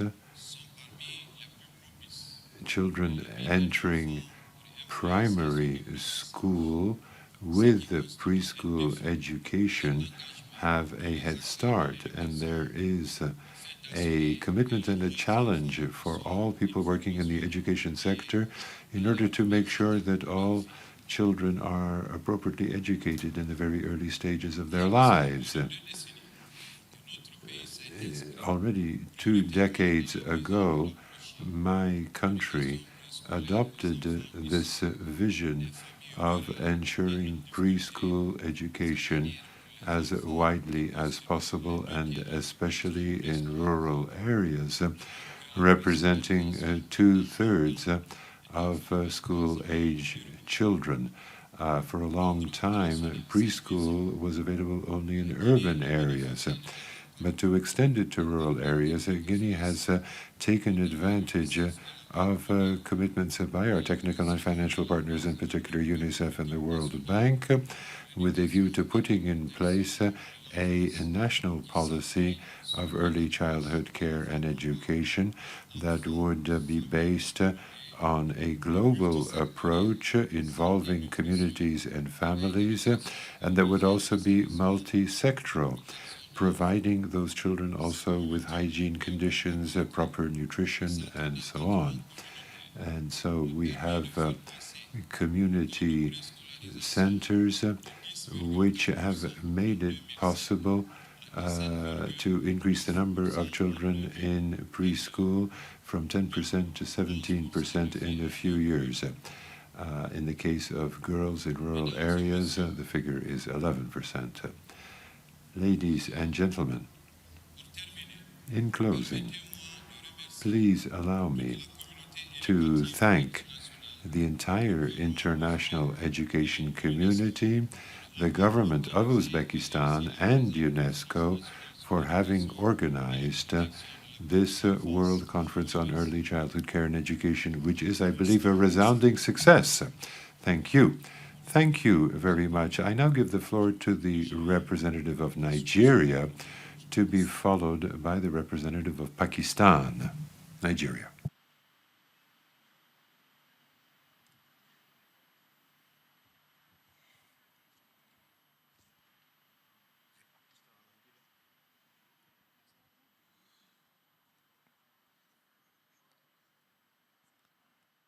Your Excellencies, thank you very much. I am thankful to organizer of this conference, and especially Mr. President and Secretary General. I am grateful you have given me this opportunity to comment about on this topic. We already working on this issue, and we have 4 interventions in this issue. And one is that we've started tele school system, from where we give the education to children from distance. And this concept is we acquired the system, adopted the system post-COVID experience, which we have experienced during the COVID situation in education sector. So as all the education activities came to a halt after government decision in accordance with the preventive measures against the pandemic spread of COVID-19, the challenge arose that how the millions of students confined in their homes be engaged in productive educational activities. Shifting through multiple options, accessing the masses through TV transmission rose as the best option. Teleschool that broadcast digital contents for KG to grade 12 on national TV and has access to maximum population, started its transmission in April 2019. Its viewership is 40 million school-going children, 57% according to ASER. Now it has been revamped by adding more TV channels, names, and quality digital content. And the second is blended learning. This intervention is very useful for the achieving. The government of Pakistan has constituted a task force for creating technology-based knowledge economy in the country, and will address United Nations Sustainable Development Goals 1, 2, 4. The purpose of the project is to introduce blended learning solutions using digital platform in 200 classroom schools of Federal Capital as pilot projects for 2 years. The third one is STEM education, and the fourth is school meal program. I think these 4 interventions very useful for early childhood care education. Thank you very much. Thank you very much. Now I want to give the floor to the delegation of Nigeria. Nigeria.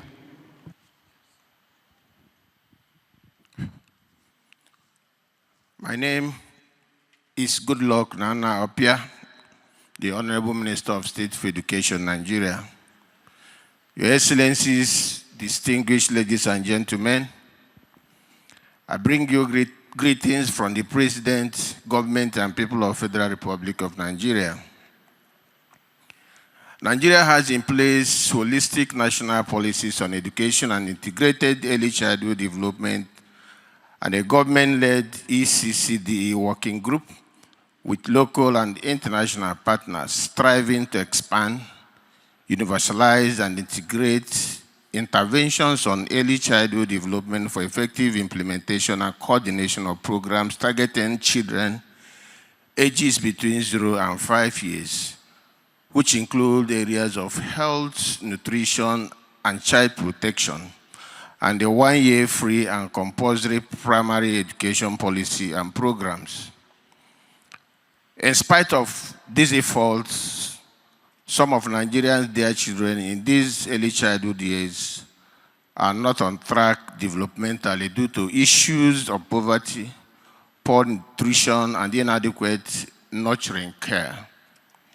The government of Nigeria is, however, committed to building, improving, and delivering quality, functional, and comprehensive early childhood care education and development system that places children learning and development outcomes at the core of its work.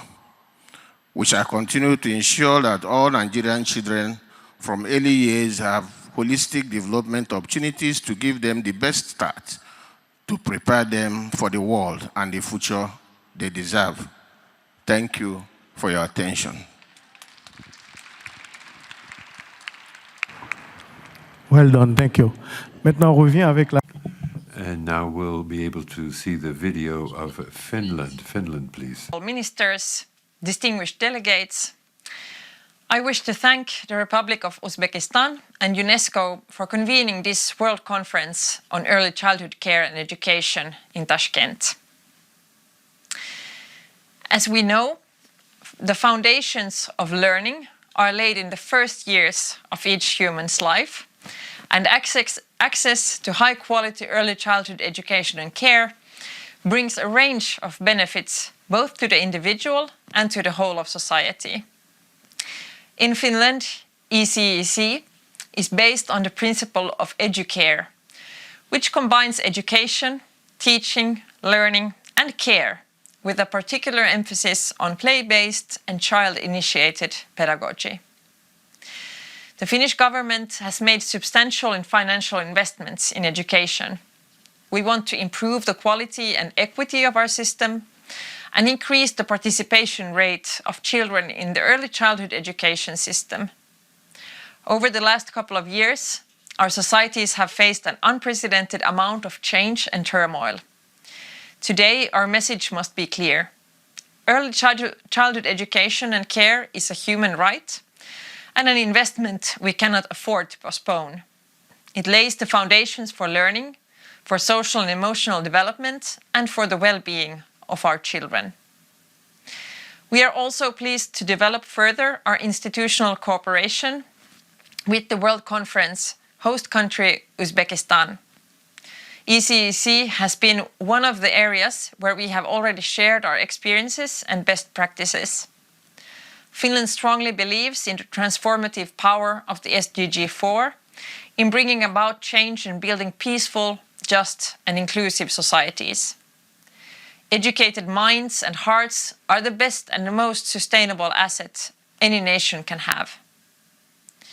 With these words, I wish you every success with the World Conference and looking forward to the outcomes and following actions from this important event. Thank you very much.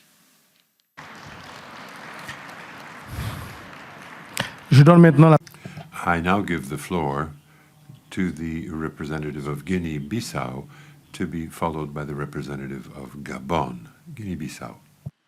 Boa tarde a todos, caros presentes.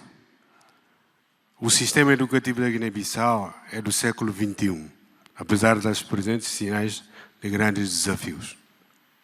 Por conseguinte, the interpreters would just like to point out that Portuguese is not one of the official languages of the conference, so that interpretation will not be possible. Mas seria importante explorar a sua virtualidade, nomeadamente a comunicação, formação à distância, suprir faltas de aperfeiçoamento e das escolas através da superação de tragam opiniões, inovação e conhecimento. O digital pode aumentar ainda, ser uma ferramenta poderosa para diminuir o isolamento das escolas e melhorar a performance da formação das nossas crianças. Em relação à inclusão, desde os anos 90, abraçou a problemática de cuidado em relação às crianças com deficiências para sua inserção. Este facto foi acompanhado, em princípio, com estratégias de identificação, agrupamento de crianças com deficiência, ao nível das associações criadas a nível da sociedade civil. Com o sustento da educação especial, uma das estratégias pedagógicas adotadas foi contínua e continua a ser a formação dos professores, língua gestual e a escrita em braille. Para contrabalanço das ações desenvolvidas dos parceiros nacionais e internacionais, o sistema educativo da Guiné-Bissau evoluiu de tal forma que chamou a atenção à educação inclusiva, criando assim uma direção geral para a gestão desta fase. A referida direção possui documentos normativos e ainda é um plano estratégico nacional com o pronúncio de todos os setores do sistema para a educação inclusiva, com um período de execução de 7 anos, de 22 a 28. E sublinha ainda a atenção especial à pequena infância. A prestação das contas, a excelência é o nome do Ministério da Educação Nacional. Acabei de vos apresentar a declaração do processo de transformação da educação com a esperança de sermos acolhidos e de forma séria, podendo assim implementar esta grande linha de desenvolvimento da educação. Muito obrigado.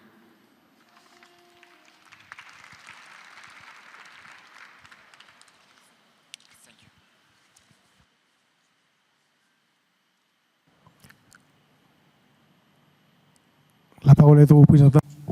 I now give the floor to the representative of Gabon. Thank you, Chair. Insofar as multi-sectoral public policies are concerned, Gabon provides girls and women the same access to education. This is enshrined in law with a school attendance rate of 92%. Now, insofar as coverage by preschools is concerned, we have 2,500 children in some 9,500 preschools of different types. So insofar as the development of pre-primary is concerned, it is obligatory from the age of 3, and that is important for developing schools in the areas of education, writing, reading, and mathematics. Now, we have 4,500 teachers and a number of assistants who help them, and those who go to preschool succeed much better in primary education. Now, insofar as the prospects are concerned, His Excellency Aliko Bobinga, our president, at the Transition of Education Conference in New York, talked about the importance of universalizing access to preschool in order that they be able to develop socially, emotionally, and intellectually. And in order to achieve this objective, reforms are envisaged. The protection of young children is a very high priority for the government of Gabon. We want to make sure that all small children have a safe and healthy environment that is part and parcel of our overall effort. We take advantage of experience gained in other countries in order to achieve that. Thank you very much to UNESCO and to the government of Uzbekistan for organizing this conference. Thank you. I would like to remind distinguished delegates that the announcement that was made concerning the draft Tashkent declaration as proposed to us by the drafting committee is changed. That draft, and the Secretariat apologizes, will be sent to you not at 1500 hours, but at 15:30, at 3:30 p.m. to your email boxes. We'll continue with the national statements. I now give the floor to the representative of Gambia, to be followed by the representative of Burkina Faso. Gambia, please. On behalf of the people of the Republic of the Gambia, I express our gratitude to the Ministry of Preschool Education for the invitation to participate in this world event. Coming from the UN Transforming Education Summit, the Gambia joins the global education community in renewing its commitment to young children. The challenge to provide quality, relevant, and affordable early childhood care and education for every child is a reality we are faced with. Today, in the Gambia, less than 50% of 3 to 6-year-olds are not attending any formal ECCE programs. Children with disabilities are disproportionately absent from the formal ECCE programs. Disparities driven by income and geography are wide and deep. We are also challenged with our ECCE workforce who needs better skills, tools, and conditions of services to deliver services which they are always happy to do. ECCE financing is less than 4% of the Ministry of Education budget. Despite the numerous challenges, we are pleased to share our experiences in policy and programs that are potent enough for scale up. We adopted a multi-sectoral and multi-stakeholder approach to amplify the participation and voice of ECCE. We have a national policy which takes a holistic approach dealing with the education, health, nutrition, protection, well-being, and development of the child. We implement parenting programs with our partners, especially UNICEF and the World Bank, to enable parents to acquire positive parenting practice and increase their uptake of child welfare services available. We partner with the University of the Gambia to conduct research to establish a body of knowledge and practices to promote learning through play. The Gambia participating in this World Conference are here with high expectations. We are hoping that this conference will mobilize global mass movement to amplify voices of ECCE. Evidence generation, innovative programs, and creation and knowledge are critical. On a final note, the final learning crisis, which is worsened by COVID-19, we are hoping that this conference will provide innovative guidance for countries to develop and deliver quality ECCE programs. In conclusion, I want to appreciate the support of our partners. I am grateful to the Republic of Uzbekistan, to the Ministry of Preschool Education for the hospitality and hosting the conference. Thank you. Thank you. La parole est à vous. I now give the floor to the representative of Burkina Faso. Madam President, distinguished participants, Burkina Faso is very pleased to be able to participate in this conference, and I take advantage of this opportunity to welcome the efforts of the Director General of UNESCO and her team for the organization of this conference. I would also like to thank the government of the Republic of Uzbekistan for the very warm welcome and hospitality we have enjoyed. Now, insofar as the proof of the long-term advantages of investment in preschool education, that is very clear. And in 2007, we adopted an appropriate strategy to develop preschool education. Since then, a number of reforms have been put in place in order to ensure high-quality preschool education to all small children.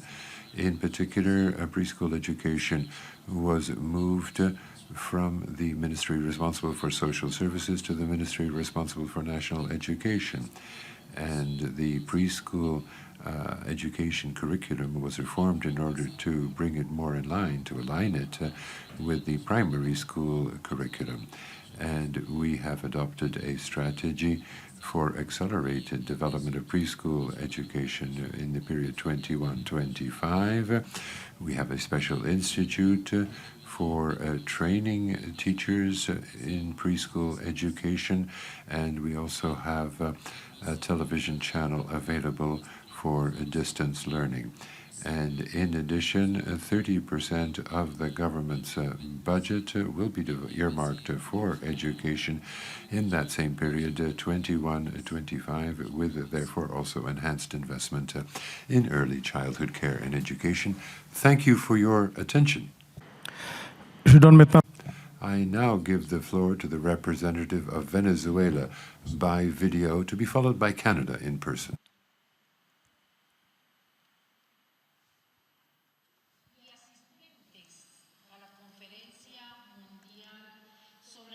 The interpreter is unable to hear the video.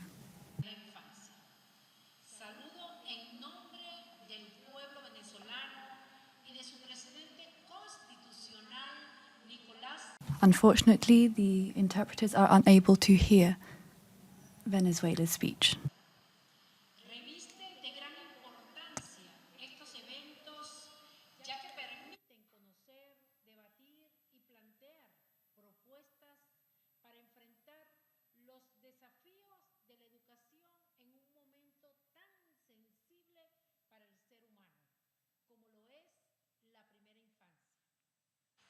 En Venezuela la educación es un derecho humano y un deber social. Así está plasmado en la Constitución Bolivariana de Venezuela a partir del año 1999. En Venezuela se cumple con este derecho a pesar de las dificultades impuestas por más de 762 medidas coercitivas.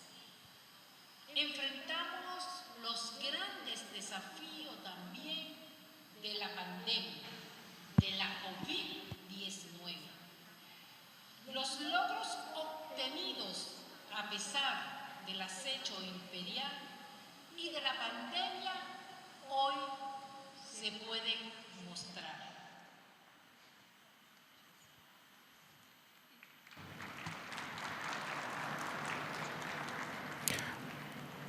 La parole est à vous. I now give the floor to the representative of Canada in person. Thank you very much, Chair. The Government of Canada is committed to supporting the implementation of the 2030 Agenda and its Sustainable Development Goals in Canada and internationally, including SDG 4 on quality education. In line with SDG Target 4.2, the government is working with provincial, territorial, and Indigenous partners to build and implement a Canada-wide early learning and childcare system, a transformative initiative. The federal vision is that all families, no matter their socio-economic standing or racial identity, whether their child has a disability or needs enhanced or individual support, or where they live in Canada, have access to high-quality, affordable, flexible, and inclusive early learning and childcare. In addition to work underway with provinces and territories, the government is working in partnerships with First Nations, Inuit, and the Métis Nation to advance the goals of the co-developed Indigenous early learning and childcare framework, including increasing access to high-quality, affordable, and culturally appropriate early learning and childcare programs and services. Further, the government intends to build on progress to date to ensure childcare that is disability inclusive. For example, funding is provided to support childcare centers as they improve their physical accessibility, including infrastructure improvements such as the construction of ramps and accessible doors, washrooms, and play structure. The Canada-wide system will be of mutual benefit, driving economic growth, increasing participation in the workforce, especially among mothers, and offering each child in Canada the best possible start in life. Thank you, Mr. President. Thank you.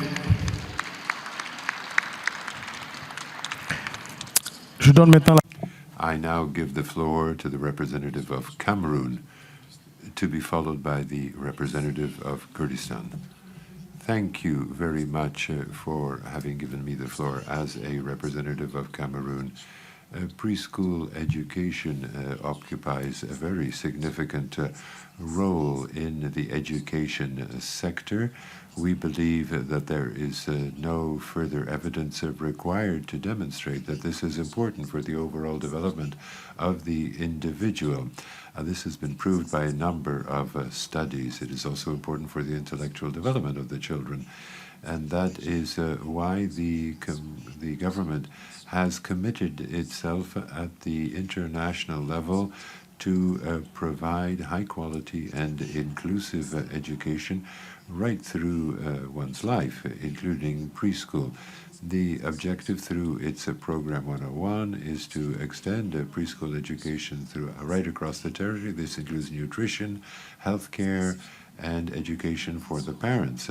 In particular, the government will be ensuring preschool coverage through community-based initiatives that will be based on a decentralized approach. Now, insofar as innovation is concerned, the COVID-19 pandemic had significant repercussions right around the world, and that includes Cameroon as well. The pandemic had, in fact, a positive approach when it comes to learning, because for schools to continue to function, it was necessary to introduce distance learning, and a special program was developed for that purpose, and that has made it possible to ensure education even in very remote areas. And community radios were taken advantage of with the transmission of lessons also on national television. Thank you for your attention. Thank you, says the chair. Now I want to give the floor to representative of Kyrgyzstan. Мамбетакунов Уланбек, министр образования и науки Кыргызской Республики. Minister of Education of the Uzbek Republic, Agrippina Vasilina. Thank you to UNESCO for the organization of this conference.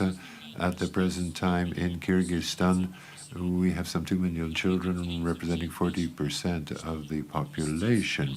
It's already been noted that investment in preschool education is returned sevenfold because of the economic results, the better health of the individuals, their socialization.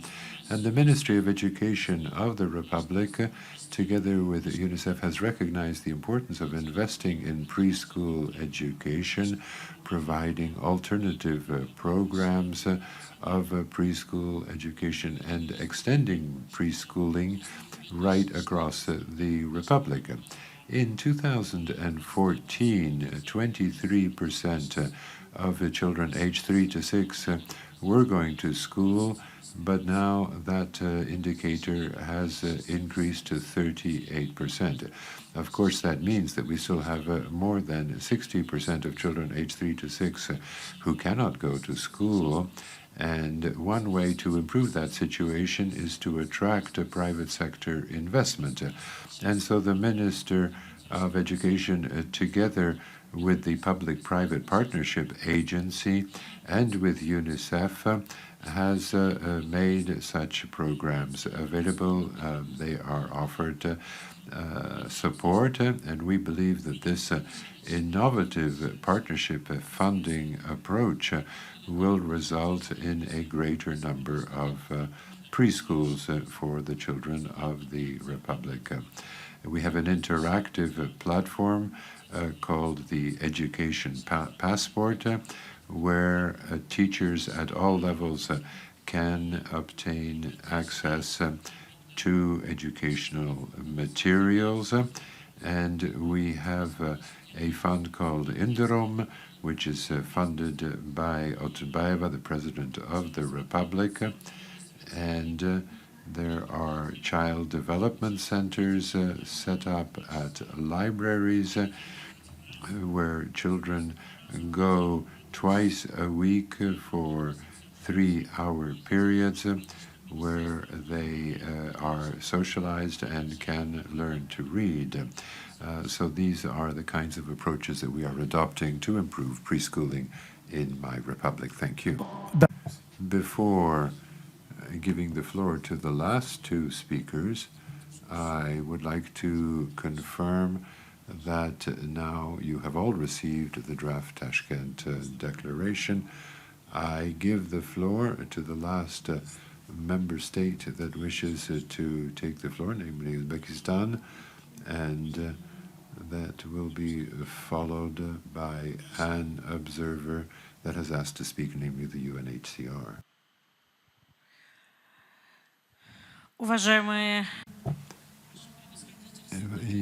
Ladies and gentlemen, Your Excellency, the government of the Republic of Uzbekistan, together with national and international partners, are developing the preschool sector. We have recognized that that is a cornerstone of any socioeconomic development and stability. And preschool education is significant for guaranteeing rights of children to high-quality, inclusive education. The principles of fairness, inclusiveness, equality is at the foundation of the development of new teaching curricula and new methods of teaching. This has to be ensured at all stages of life. We have adopted a new approach to our socioeconomic development.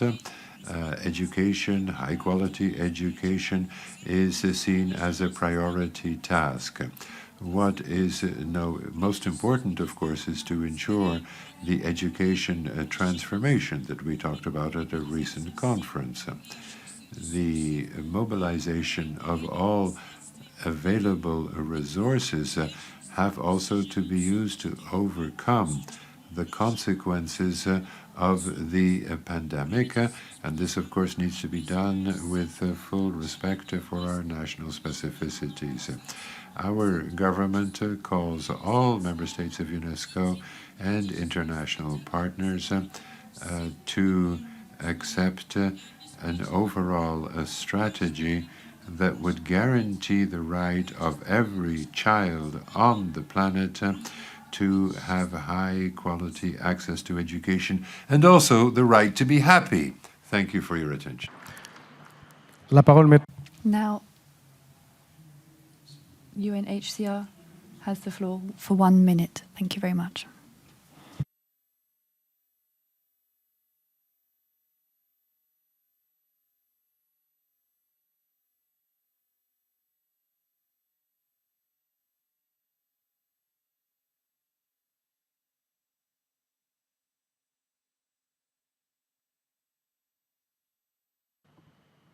Last call. I want to give the floor to the representative of the UNHCR.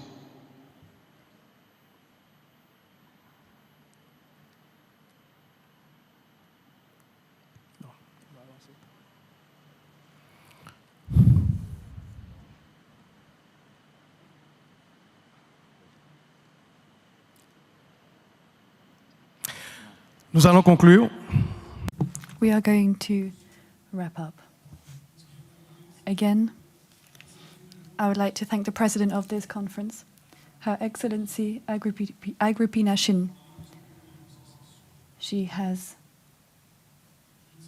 powerfully led this session. I'd like to thank Her Excellency's delegates, participants, for the rich discussions that were held today. I would like to thank you all for your valuable inputs. I'd like to now close this session by inviting you to look at the Declaration Tashkent. We will convene at 4:30.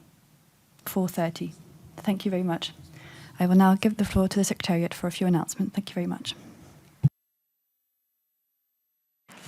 Merci, Monsieur le Président. C'est pour partager. Thank you, Chair. I would like to now share with you the presentation of the last session. There are a few adjustments, so there will be one single session after this current session.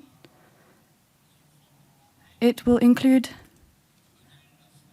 a panel on the follow-up of the Transforming Education Summit, discussions and the adoption of the Tashkent Declaration, the presentation of the oral report of the General Reporter, plus closing remarks of the President of the General Conference and of UNESCO, of the conference and of UNESCO. Will be the only session of this conference comprising the panel discussion on the test follow-up, Transforming Education Summit follow-up, adoption of the Tashkent Declaration, presentation of the oral report of the conference of the rapporteur, and the closing remarks by the president of the conference and the head of the secretariat. Thank you very much, Mr. President.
Just give me 1 minute.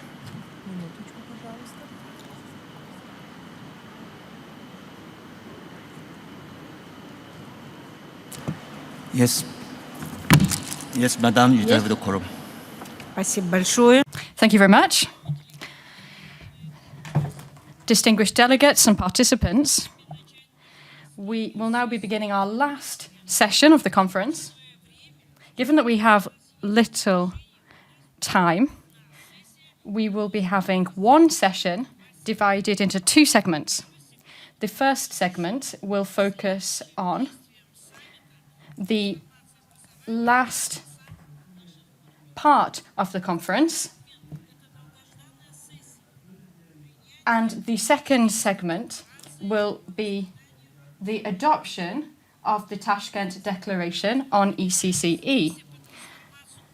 The obligations and commitments in this area will be decided on. I am pleased now to give the floor to Miss Elizabeth Lully, who is head of EGDAN, the EGDAN organization. She will be moderating the first segment of the session.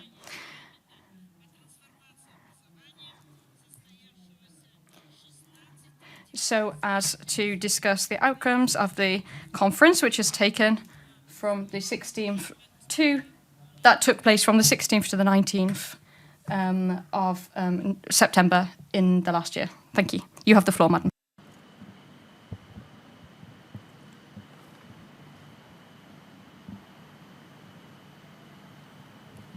Thank you. Thank you so much, Mr. President, Ms. President, and thank you for the hospitality and for this amazing meeting. We're very grateful to the government of Uzbekistan. Just to provide a little context, the Transforming Education Summit held on the 16th to the 19th of September this year provided an opportunity to mobilize greater political ambition and commitment to reverse the slide on SDG 4 and reimagine education and accelerate progress on education and the 2030 agenda more broadly for the remainder of the decade of action.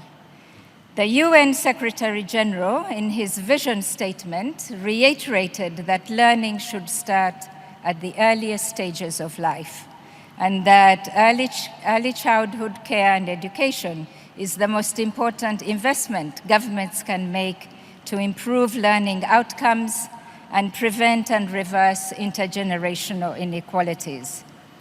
This meeting, the World Conference on Early Childhood Care and Education, is the first high-level global education event following the TESS, and the momentum elevated by TESS is an opportunity that must be leveraged to strengthen the work and actions of early child care and education among member states, stakeholders, and the international community. The objectives of this session is to leverage the momentum of TESS to advance and accelerate progress of SDG 4.2, to ensure the outcomes of the World Conference in an integral way, part of the TESS following up strategy and action plans, and to identify opportunities and increase the level of engagement of the early childhood care and education community in the broader global education cooperation mechanism for the SDG 4. And now I have the pleasure of introducing our partners who will let us know how we will move forward and the commitments they are making to help us accelerate progress. I have the pleasure of introducing Irina Dia, who is the Associate Director of ECD at UNICEF. And I have a question for you. UNICEF, together with partners, were actively engaged in TESS, especially to bring foundational learning and early childhood to the high-level policy discussion table. In your view, how successful were we in garnering political commitment for early childhood at TESS? And looking ahead, what will be the top 3 priorities UNICEF will pursue to support these commitments for early childhood, especially at country level? You have the floor, Ms. Dia. Thank you, Elizabeth, for the question. Let me start by saying that the Transforming Education Summit has not just reinforced the importance of government's commitment to early childhood education, but it was also able to reaffirm the need for governments to commit and also prioritize early childhood education.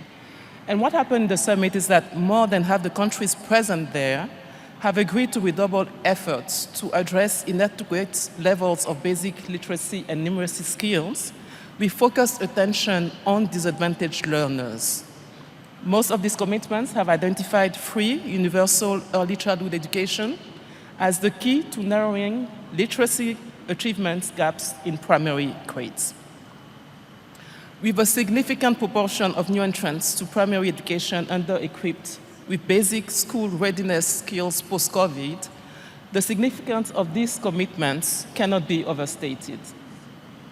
The pandemic has indeed magnified the gaps in access to early childhood education. 167 million children in 196 countries lost access to early childhood care and education services following COVID-19 closures. And more than 120 million children, 69% of those enrolled, could not access remote learning opportunities. With few avenues for remote learning or support to parents to fill the gaps, and low priority on reopening and making up for the learning losses incurred at pre-primary level, an estimated 11 million additional children fell off track in their early development. The impact of these gaps has very significantly contributed to the global learning crisis. A survey undertaken by Pratham in India has revealed that as many as 40% or more children entering primary 1 in several districts were unable to recognize numbers from 1 to 9, with the bulk of the other half of the class only marginally better off. And this reflects both the unacceptable consequences of persistent under-prioritization of early childhood education, as well as the imperative to include early learning strategies as an integral part of the solutions for learning recovery. Needless to say that the cost of inaction is high, very high. Pre-primary school closures in 2020 and 2021 have estimated to cost $1.6 trillion in lost future earnings, the equivalent of 12 years of total international aid for development. At one of the sessions we had during the tests, we convened key partners to discuss how we could better address early childhood education.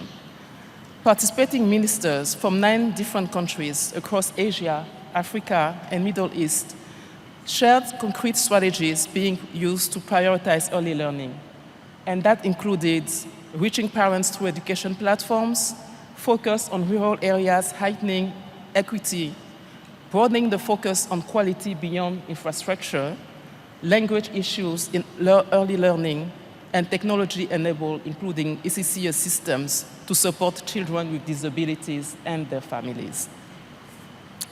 UNICEF will base its work on existing frameworks like the Dubai Declaration to keep leveraging the strong multi-sectoral and systemic approaches for early childhood evidence in more than 90 countries.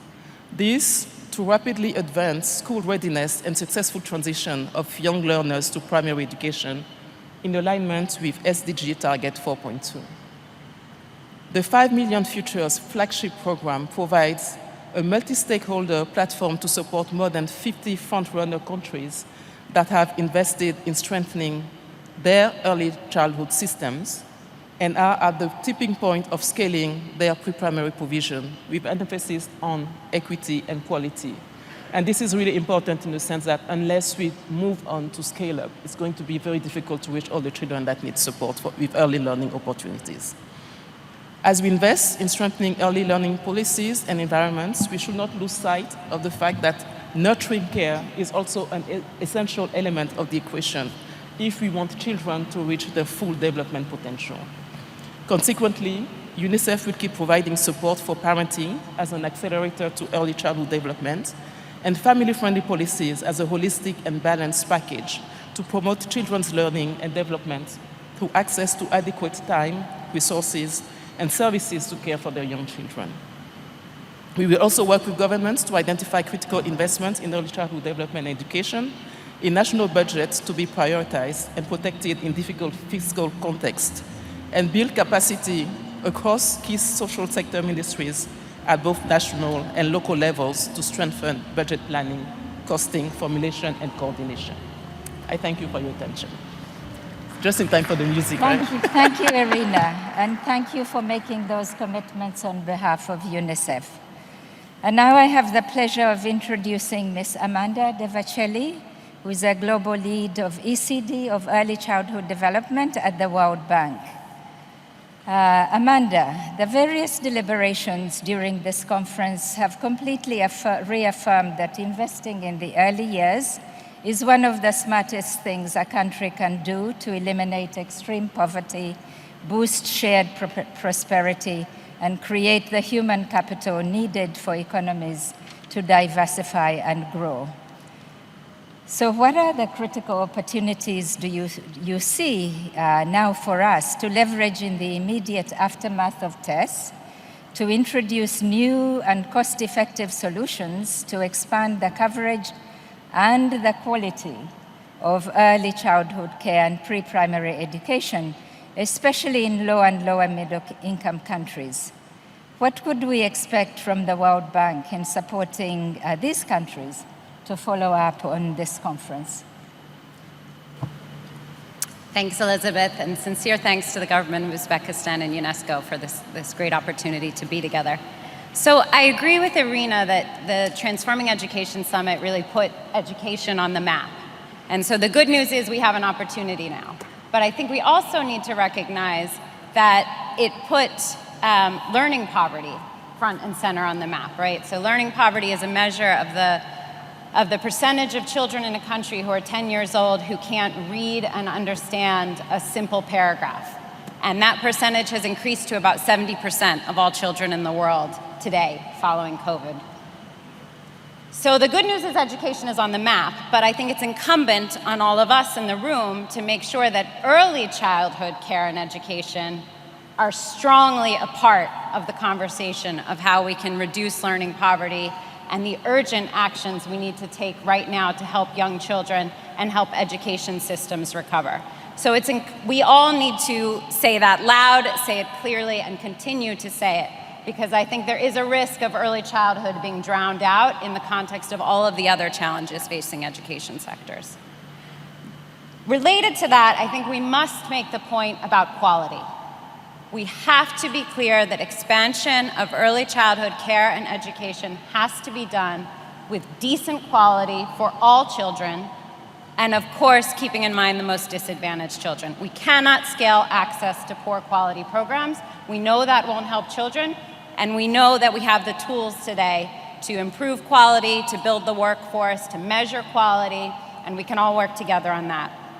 My final point in terms of opportunities that I'd like to raise is that I think we can be creative as a group in being clear about how investments in early childhood relate to other public policy priorities, right? So I'm thinking here about investments in skills and employment. If your country has a skills or employment TVET youth training program, those programs could be training childcare workers to build our early childhood care and education workforce, or offering entrepreneurship training to women so that they can open their own childcare small businesses. We can also be thinking about nutrition money in countries and how nutrition money could be used to finance school feeding in early childhood or in childcare settings.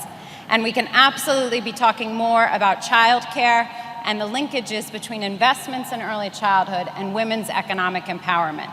We know there's not enough money for everything we need to do in early childhood. We also know there may not always be the political will we wish there was, so we need to be creative and innovative in forging partnerships across sectors to make early childhood relevant across different interventions. Now, what can the World Bank do?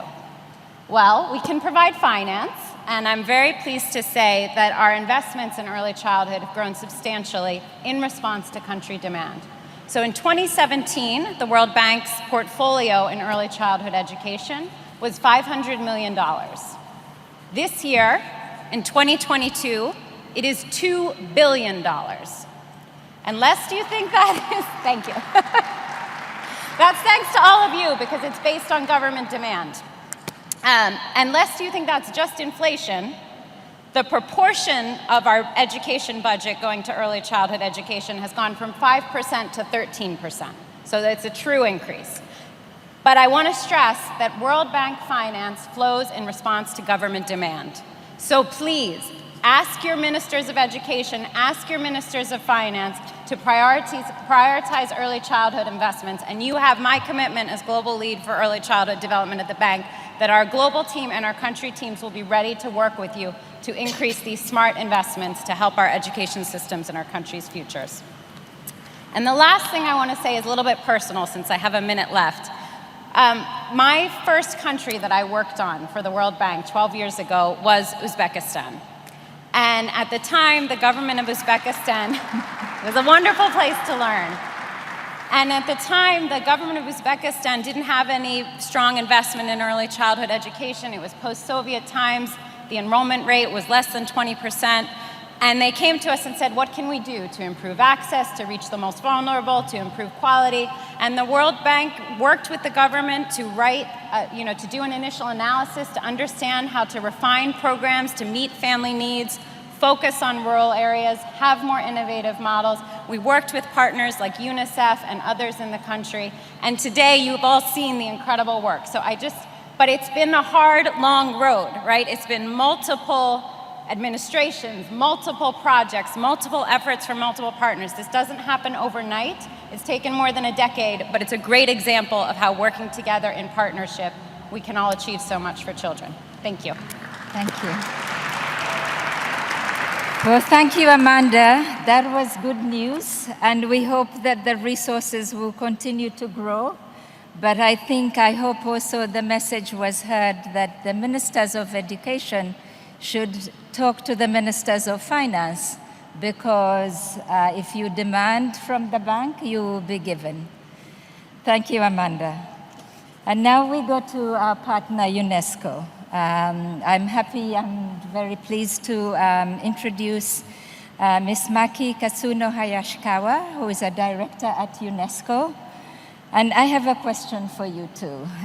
The UN Secretary General, in his vision statement, mandated the SDG 4 High-Level Steering Committee to ensure effective follow-up onto the tests. Could you tell us how existing global and regional partnerships and platforms for the early childhood care and education strengthen their interaction and involvement with the global mechanism to ensure that ECCE is well positioned in the test follow-up? Over to you. You have the floor, Maki.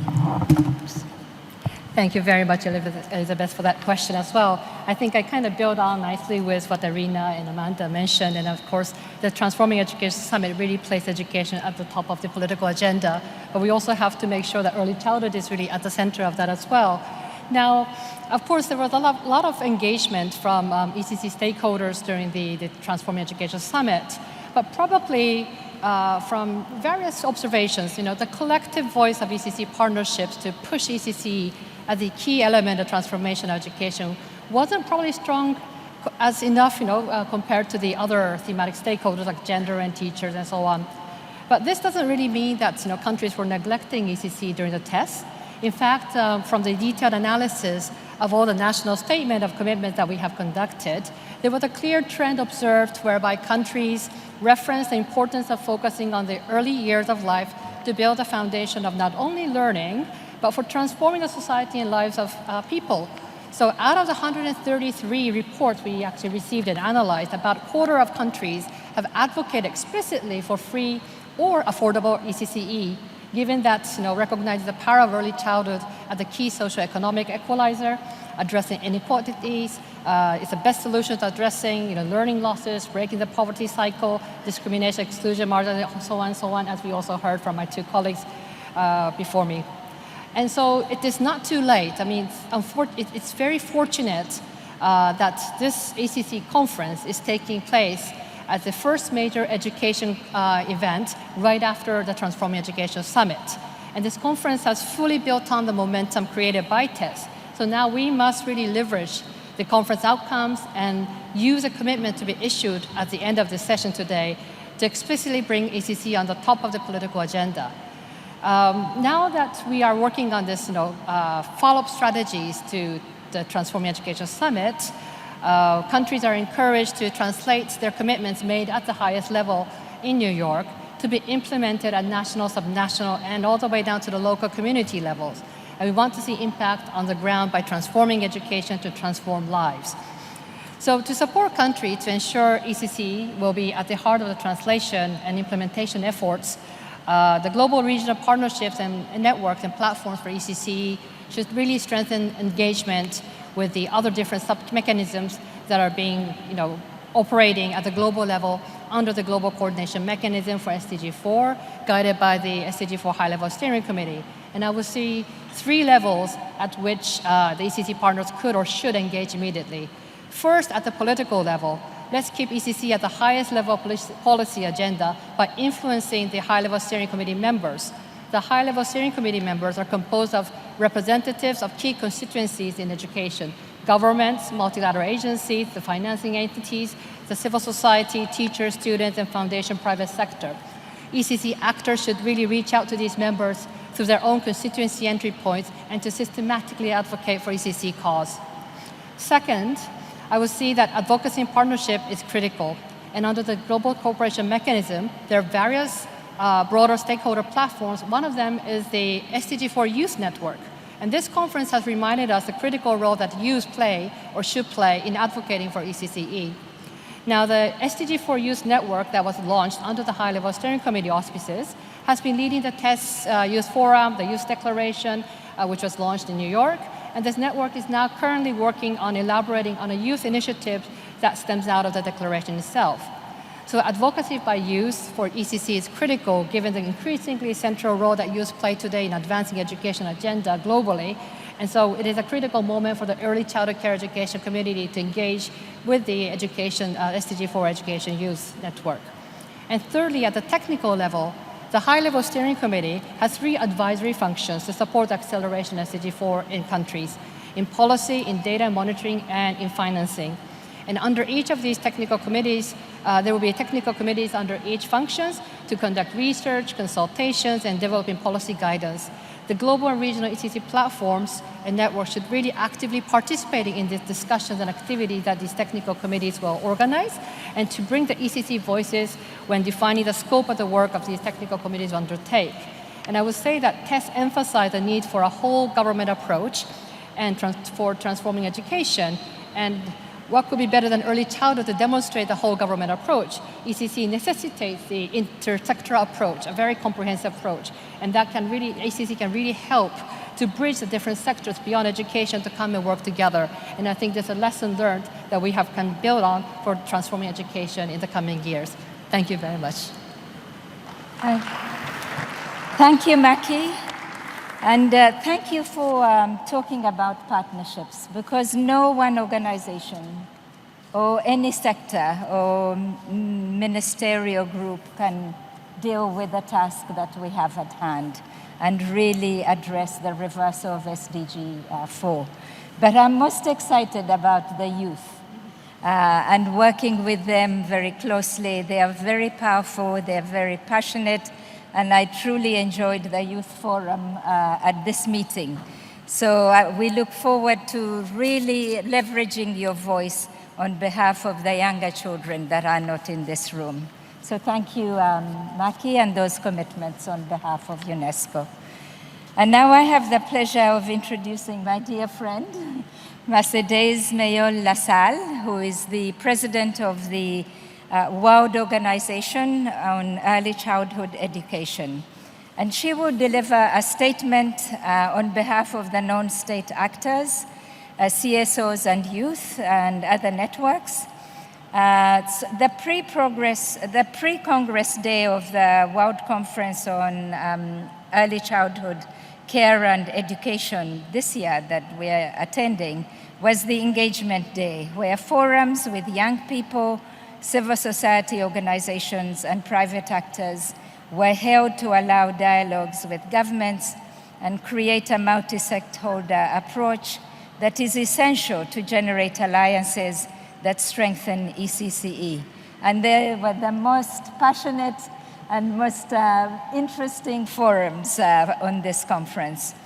The outcome of this Engagement Day is a joint commitment document from the non-state actors that will work in complementary way with the Tashkent Declaration and commitments to action for transforming early child care and education. Over to you, Mercedes. Thank you, Elizabeth. This World Conference has made it possible to carry out the Engagement Day dedicated to non-state actors and to the definition of their commitments in the renewal or the transformation of ECCE for the coming years. Forums brought together young people, civil society organizations, and the private sector in dialogue with governments. These sessions have been an opportunity to explore a multi-stakeholder approach that is essential to generate alliances that strengthen ECCE and collaborate in increasing investment compliance with the SDG 4. The joint engagement document from the Civil Society Organizations Forum presents the commitments of non-state actors in multi-sectoral and intergenerational dialogue with young people, NGOs, and other agents to increase social and political support to ECCE.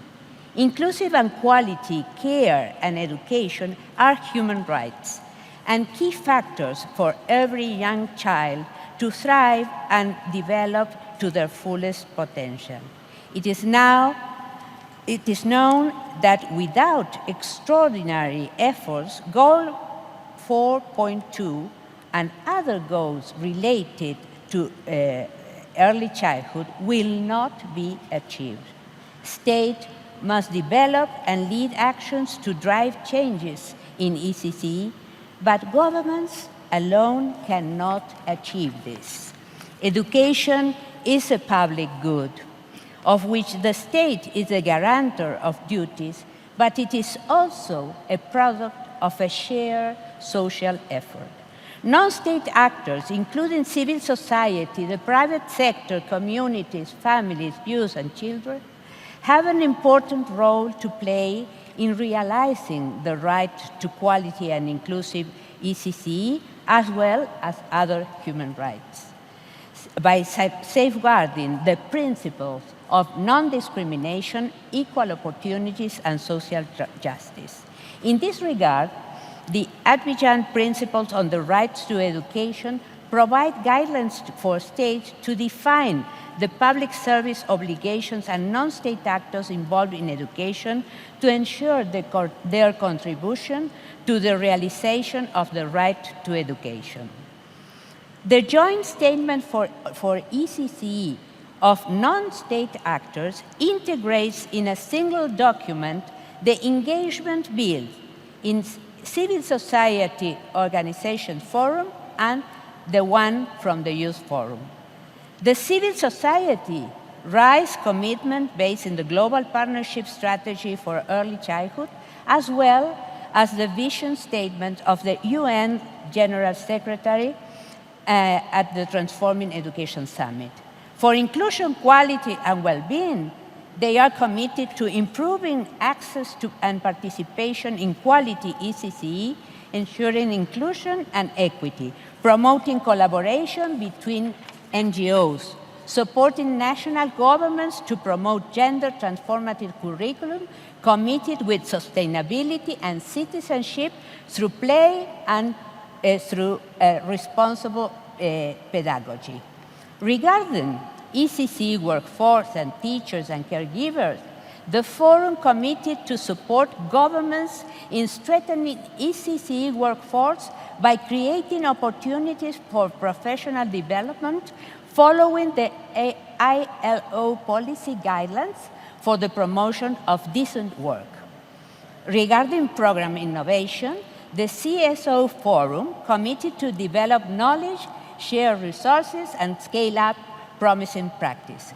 And considering financing, policies, and governance, the Forum committed to promote action for increasing of public investment, generating political will and capacities to expand free, universal, and high-quality ECCE programs from birth. Finally, and very quickly, the document of the Youth Forum, it is affirmed that ECCE is a fundamental right, and they underline the need to build an inclusive system of ECCE considering development, well-being, and participation of children, young teachers, and young parents. It is highlighted that youth contribution has not been adequately recognized in the field of ECCE, and that this World Conference provided the opportunity to freely share their experience and communicate their needs and demands. Thank you.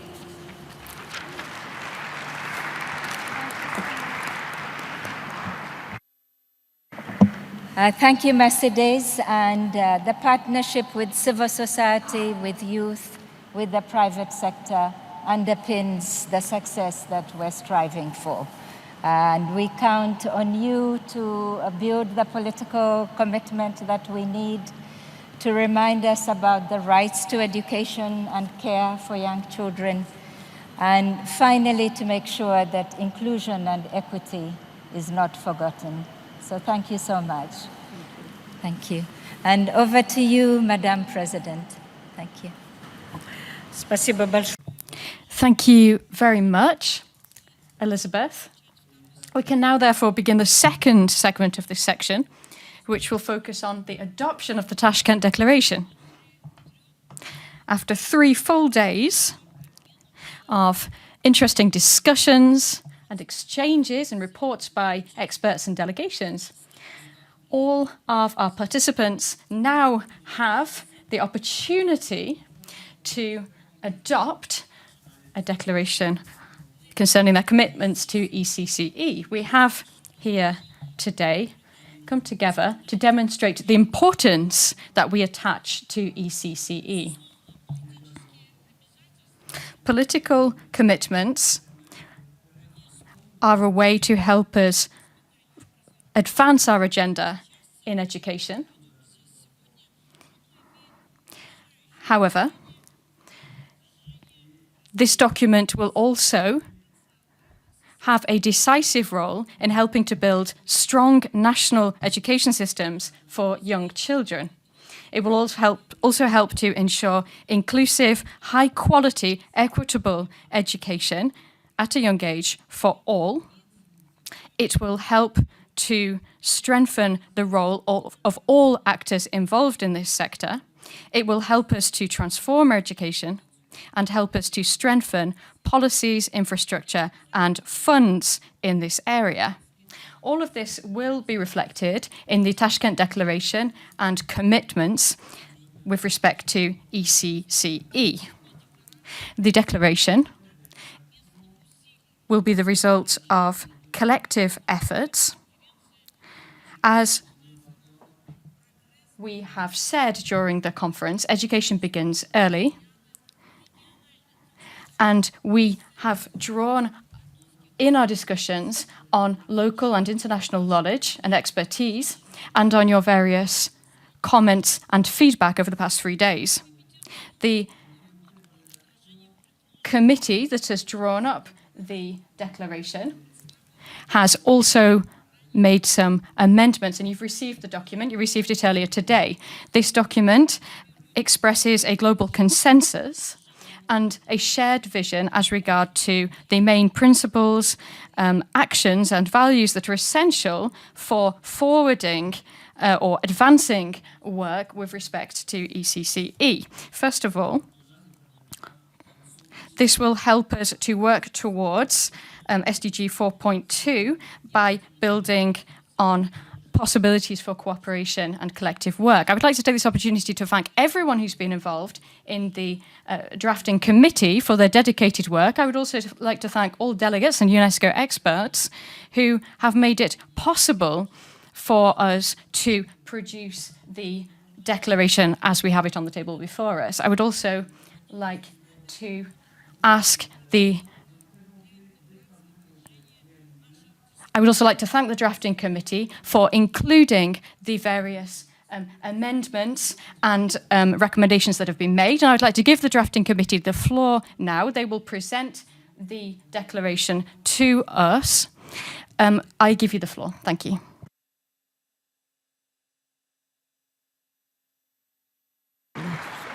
Давайте поблагодарим. We would like to thank the moderators and all our speakers, or the moderator rather, and all our speakers. Thank you very much for the panel that we have just had.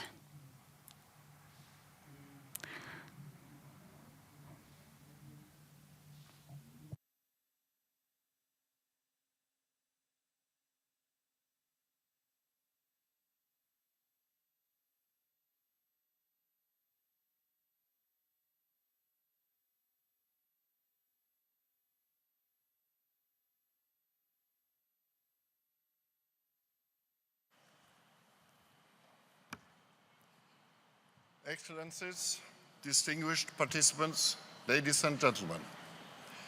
It is my pleasure to present, on behalf of the drafting committee, the Tashkent Declaration and Commitments to Action for Transforming Early Childhood Care and Education. I can report that we reached solid consensus today. We went through some difficult moments yesterday, but we came to a very good and solid conclusion. We had extensive exchanges on various points of view, and I want to thank the distinguished members and observers of the group. There were 12 members in the group, representing 2 countries from each of the 6 regions. They were as follows: France, Ireland, Latvia, Uzbekistan, Palestine, Yemen, Brazil, Guyana, Indonesia, Fiji, Nigeria, and Senegal. In addition, we had 6 observers: UNICEF, World Bank, Education International, OMEP, ECTAN, and ARNEC. We had 5 sessions, all in all, and this made it possible today by noon to reach a good conclusion. Let me share with you some of the highlights of the declaration. The declaration consists of 3 parts: preamble, guiding principles, and commitments.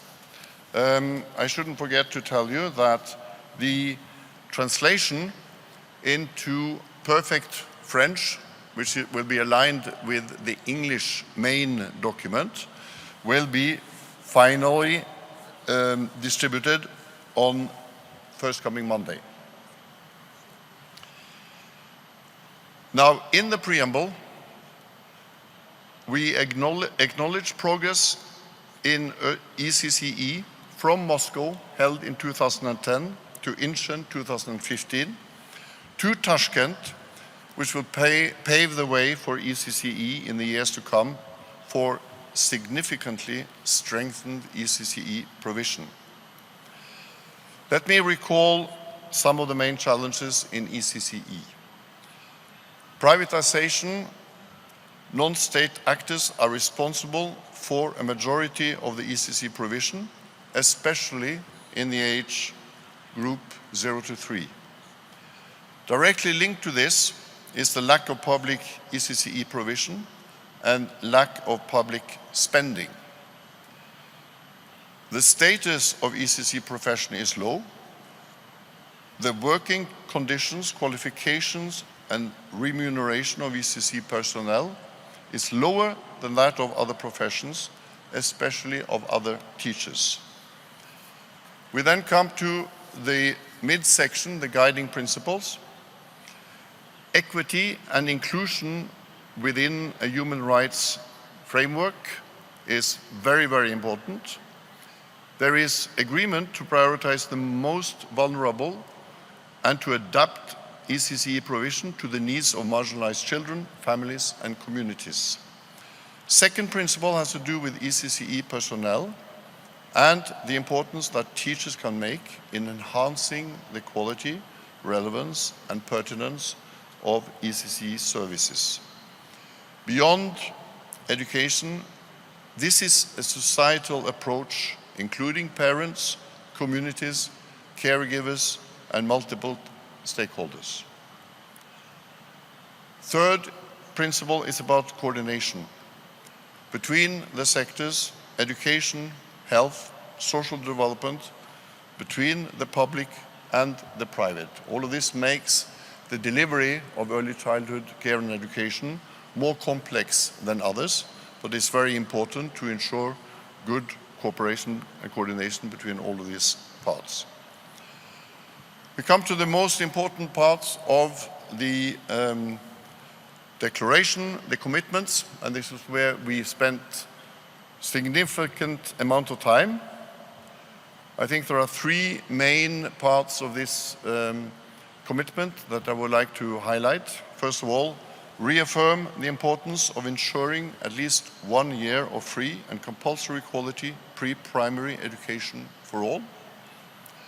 Second, increase financing for ECCE to a level sufficient to achieve SDG target 4.2, in particular working towards the allocation of at least 10% of education expenditures to pre-primary education. The last point, bring in ECCE personnel, their qualifications, certifications, wages, and status at least at par with primary school teachers. As a conclusion, advancing early childhood care and education is advancing for more just and equal societies. The declaration states commitments that should be translated into joint and collective action in the years to come by member states in partnerships with the international community. Thanks again to the committee, and I am sure this declaration will be a very, very important part of making sure that from now on we will strengthen early childhood care education worldwide. Thank you.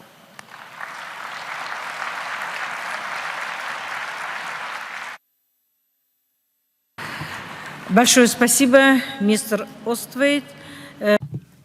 Thank you very much, Mr. Ostweiter. And so without any further ado, what I should like to do is hand over now to the most awaited moment, and that is the adoption of the Tashkent Declaration and its commitments for ECCE. My dear conference delegates, in adopting the declaration in this form, we really do understand just how important all of your contributions and comments have been. And I would ask everybody to please express their appreciation by applauding most strongly this adoption.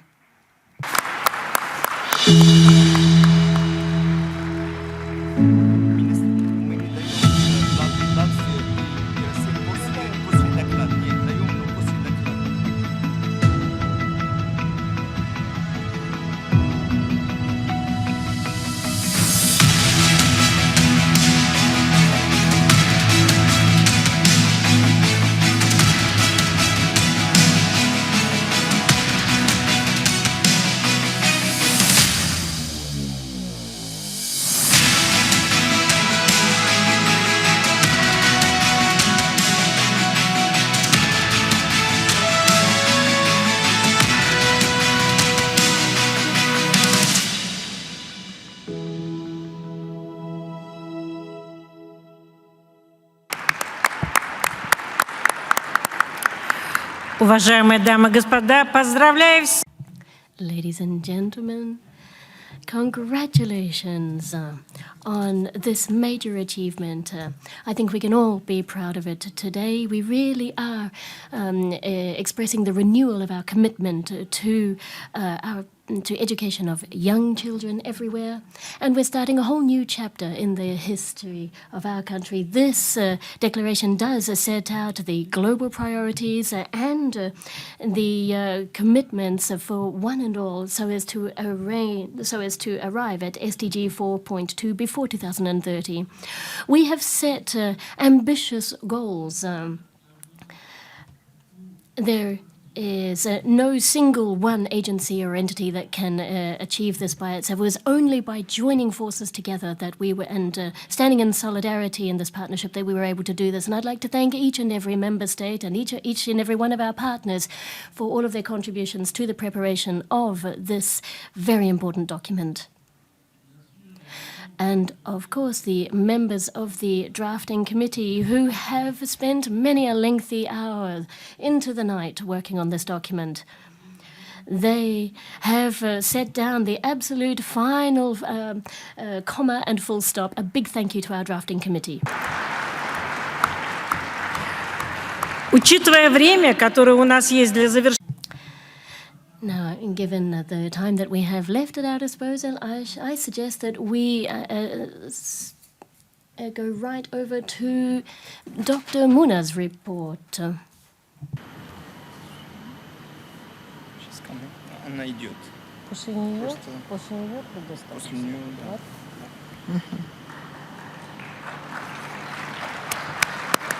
Они онлайн платформе. А Российскую Федерацию я не вижу. So there will be part.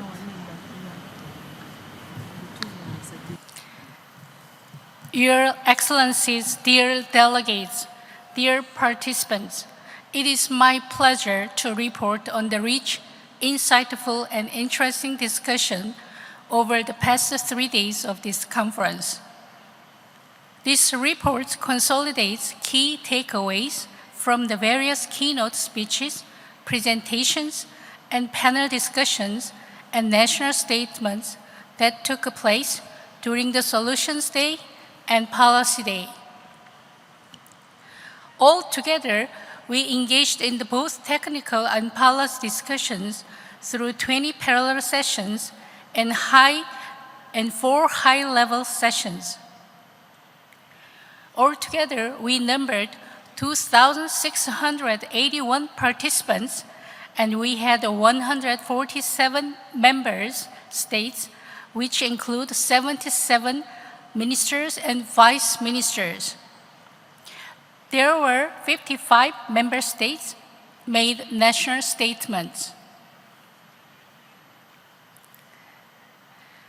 And we also held from the 16 exciting side events and a pre-conference engagement day with youth and civil society and non-state actors forums. Before I begin, let me record the objective of this conference so that we can put this oral report into context. We are here to affirm the right of all children to quality early childhood care and education from birth to 8 years of age. ECCE is a social equalizer, and there is plenty of research and evidence to justify this. Ensuring equal access to high-quality ECCE gives all children the solid foundation to grow, learn, and succeed no matter where they were born and under which social economic circumstances. In the words of UNESCO's Assistant Director General for Education, Ms. Stefania Giannini, children are born to learn. This is the second World Conference on ECCE since the first conference held in 2010, the first global education event taking place after Transforming Education Summit in September this year.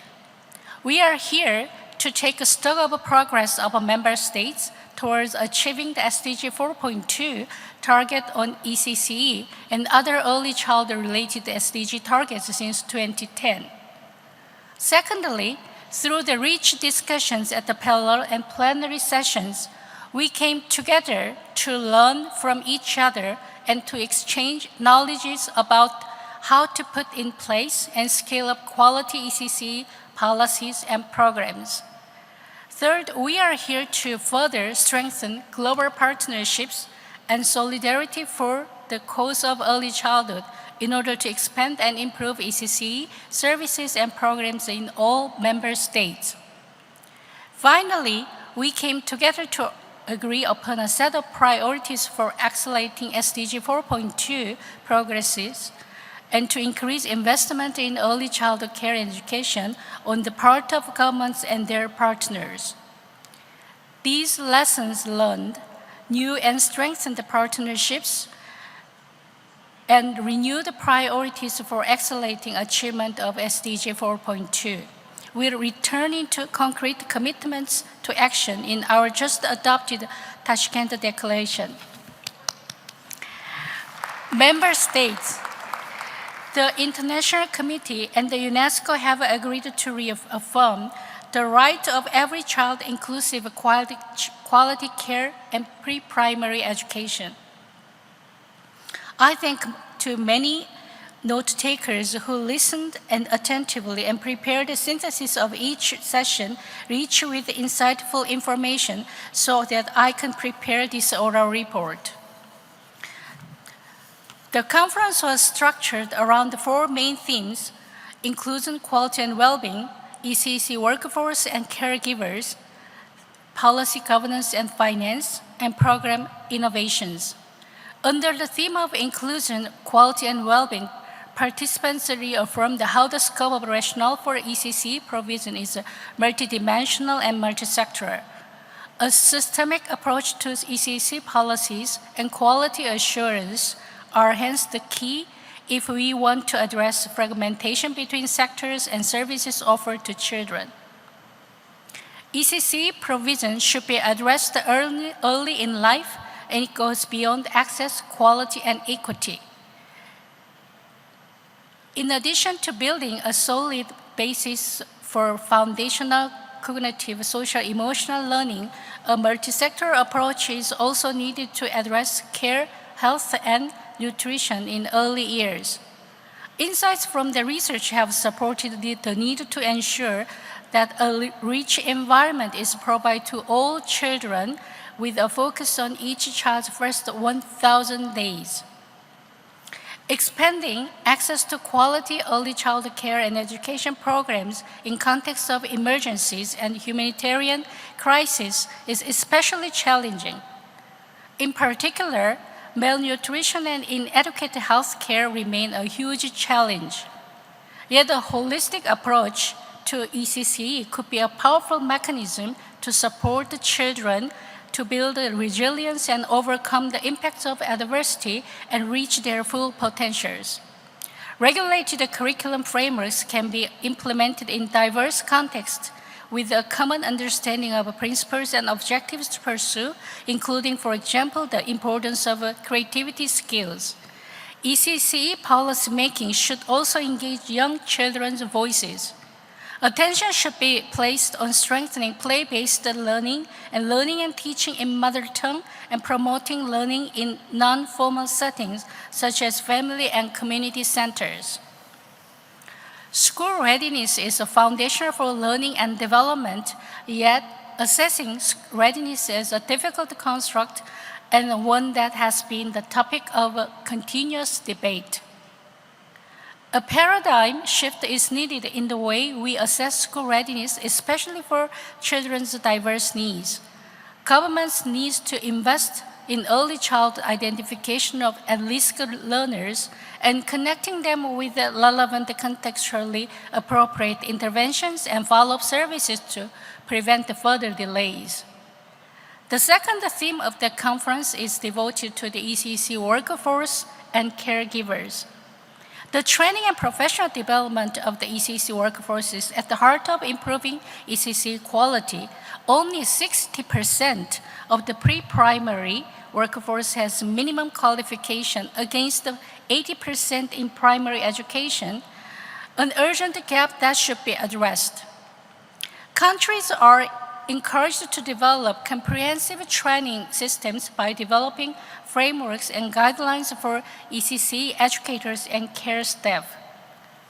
A global framework of action is needed for systematizing the certification of early child care staff and educators. ECCE teaching should be envisioned as a collaborative profession with the participation of the parents and communities who also need the training and support. It is imperative that governments recognize ECCE teachers as professionals by ensuring they have decent working conditions and salaries commensurate with the teachers of primary education and access to professional development and career advancement. Parental roles in early child care and education are often ignored, but it is central for holistic child development.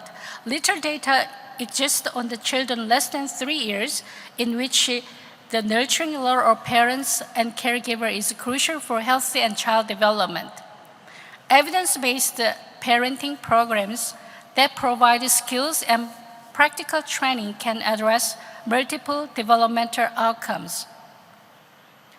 Finally, gender and teaching are interrelated factors. Gender imbalances in teaching workforce are a crucial issue to address. 94% of pre-primary teachers are female. Gender transformative pedagogies led by teachers can break gender stereotypes, challenge and change unequal gendered power relations and gender stereotypes. Under the third theme of the conference, Policy, Governance, and Finance, the participants expressed some concerns needing attention. We heard in many sessions that political commitments and the leadership are essential, and SDG 4.2 is bold about that. However, we are in 2022, and international human rights laws still lacking binding obligations for states. For example, preschool education is now free and compulsory in many parts of the world. And ECCE has been systematically a low priority in terms of both investment and policy implementation. A new legal instrument that explicitly guarantees ECCE right is needed at the international level so that states can align their political commitments made through SDG 4.2. Ladies and gentlemen, childcare has been looked at as an issue of children and women, but it is rather a strategic issue that cuts across gender and one of human capital development. ECCE has been historically underfunded, falling far short of what is needed to deliver on SDG promise. There is a weak capacity to link impact-oriented policies with the budgets, and we need to identify the gaps and cost them. But we also need to assess the cost of investing in ECCE against the cost of inaction and make it known. Equity issues remain serious. Households still bear many costs in many countries. Efficiency is not an issue of low cost, but of finding the right balance between the appropriate investment for right quality and equity. Public and private partnerships are important, and innovative financing sources are complementary means to boost the needed budget. They are not substitutes. One of the key challenges for national governments and the international community is embracing the global and national accountability on the commitments. Governments have a twofold challenge. On the one hand, some have a wealth of underutilized data. However, there are still some data gaps, particularly disaggregating data and then lack of coordination across different sectors responsible for early childhood, such as education and health and welfare. It has been stressed before and continues to be stressed that we need better data to help policymakers and improve ECCE governance and management. Lastly, we heard 5 sessions that covered the theme of program innovations. The session on neuroscience explored what we know about the early brain development and how we can take advantage of this knowledge to inspire investments in holistic early childhood programs, especially during the first 1,000 days. Early childhood is a critical period for brain development. This is especially true concerning the impact of stress and the neglect of, on the developing brain. Caregiver is a crucial innovative early childhood programs reflect this knowledge. For example, innovative programs that provide support for the nurturing care, early social emotional learning, and mother tongue education show better development and learning outcomes. The panel session on technology and AI aimed to debate how technology and artificial intelligence are transforming early childhood care and education. There is often less use of digital technology at the early childhood level compared to primary education. Strategies should target inclusive support for children with disabilities and also or health concerns and their families, because this is an area where advanced digital technology can be incredibly transformative. Growing up in digital age, it is vitally important that we teach children how to use device safely and privately for learning processes, while also ensuring that the children live and play in the physical world. Family learning should be integrated into national education systems and policies, given the transformative impact of integrated intersectoral approaches. Early child education and care programs should actively engage mothers, fathers, and families through intergenerational approaches. ECCE spaces and practice should be playful, joyful, active, co-designed with the families and partners. Innovative and alternative models of ECCE provision have diversified and changed the ECCE landscape. A core focus was put on the accelerating education for all. Alternative models can expand the provision for young children, especially those who are disadvantaged, although there is still lack of access to children in rural and underserved urban areas in low-income countries. We need innovative ECCE models which are contextually appropriate but can be delivered with speed and cost efficiency, and especially to children affected by crisis. In the face of emergence of climate change, ECCE deserves special attention to educate children to take action and responsibility for caring our planet.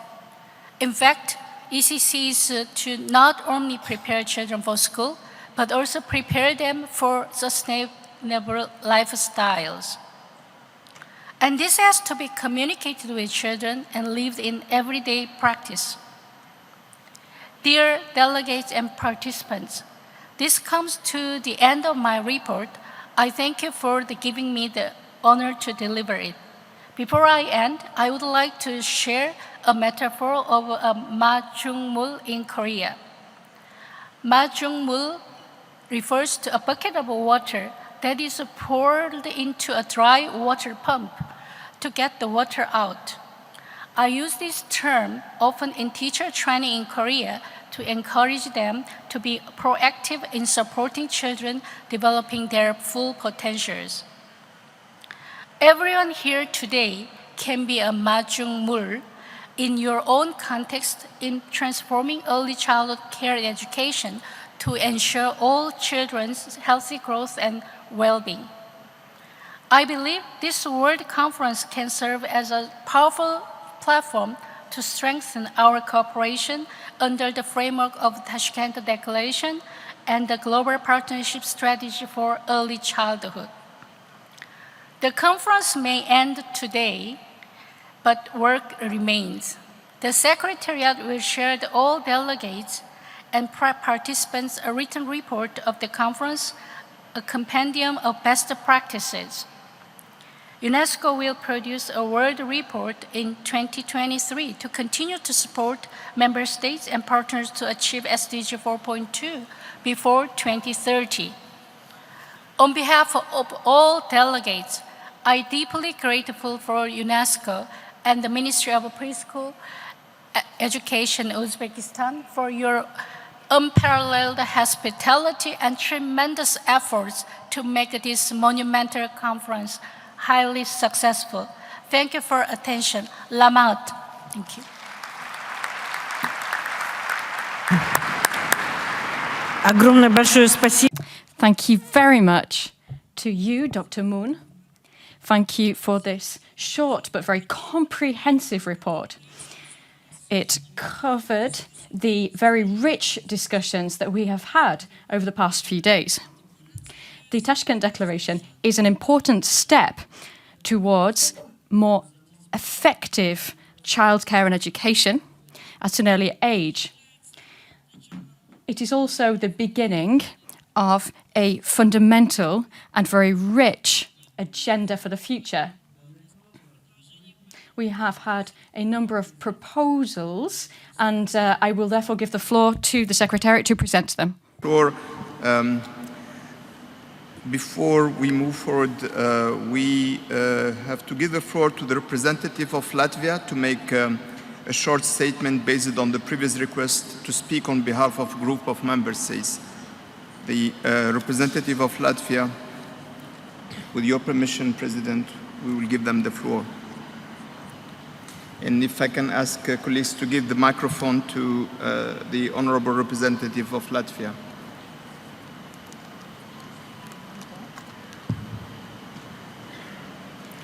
Согласно регламенту. As per the rules, we cannot refuse to give the floor to the delegate from Latvia. However, please stick to 2 minutes for your statement. Thank you.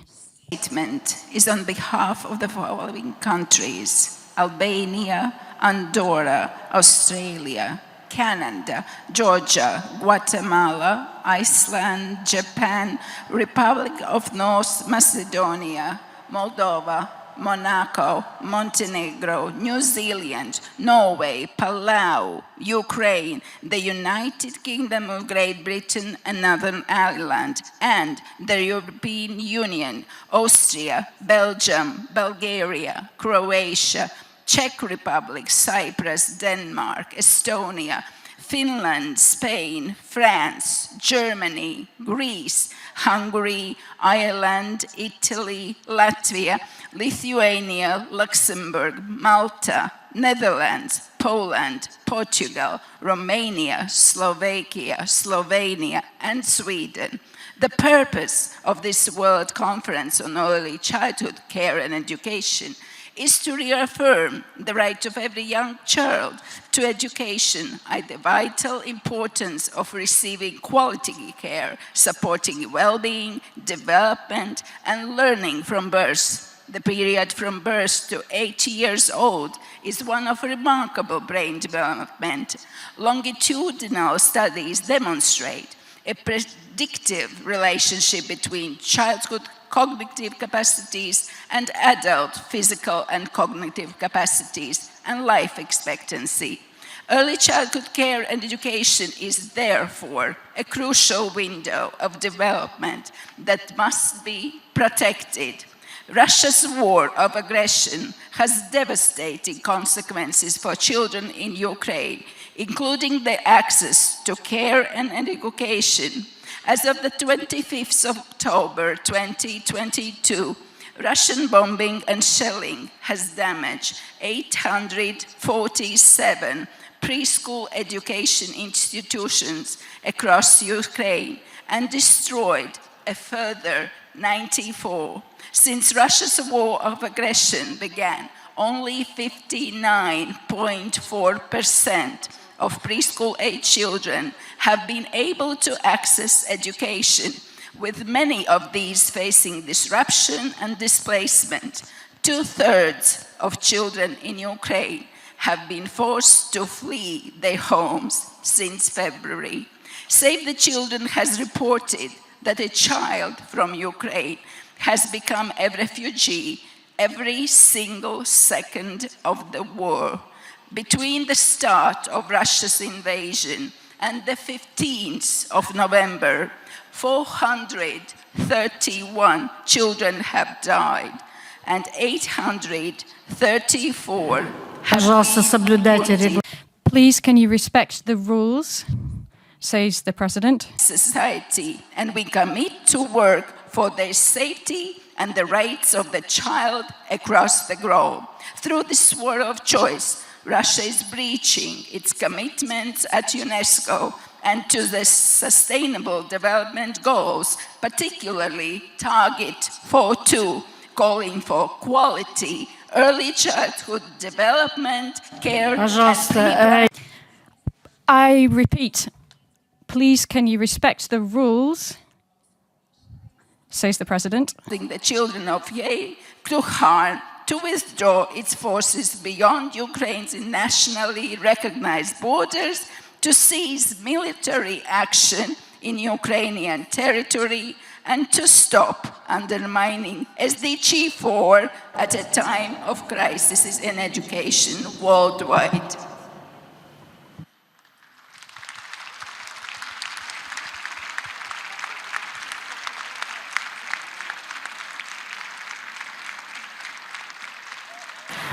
Господин Mr. Bahun Chakrun, you have the floor, please.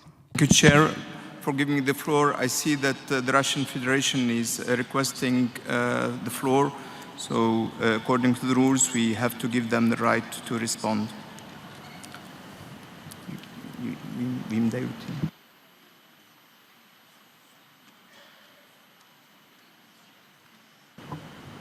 Пожалуйста, слово. The representative of the Russian Federation has the floor, please. Thank you very much. First of all, we have to reply to what was said by the representative of Germany yesterday, and of course to what's just been said by the representative of Latvia. This declaration is based on lies. Russia categorically does not support UNESCO's exploitation of political positions adopted by a number of countries.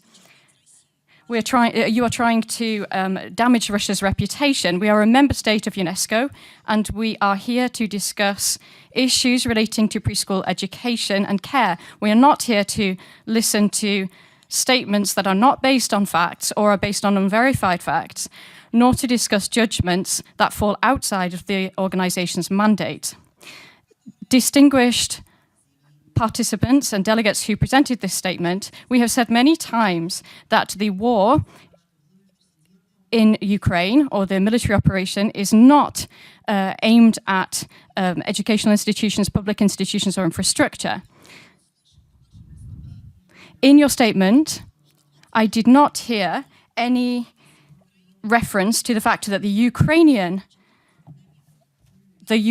army has conducted a number of military attacks in Donetsk, and that you have destroyed or damaged educational institutions in these areas. You likewise did not refer to the fact that Ukrainian forces on the 29th of October also carried out, and the President would like to recall once again the rules. Today, Russia would again like to say that it does not support the politicization of UNESCO's work. UNESCO should not be used as a forum to discuss issues that do not fall within its mandate and its charter. Thank you. Спасибо большое. Thank you very much for this statement. The Secretariat would like to remind you that this is a discussion of educational issues, and we are here representing UNESCO. Therefore, we should not discuss political topics at this meeting. Thank you.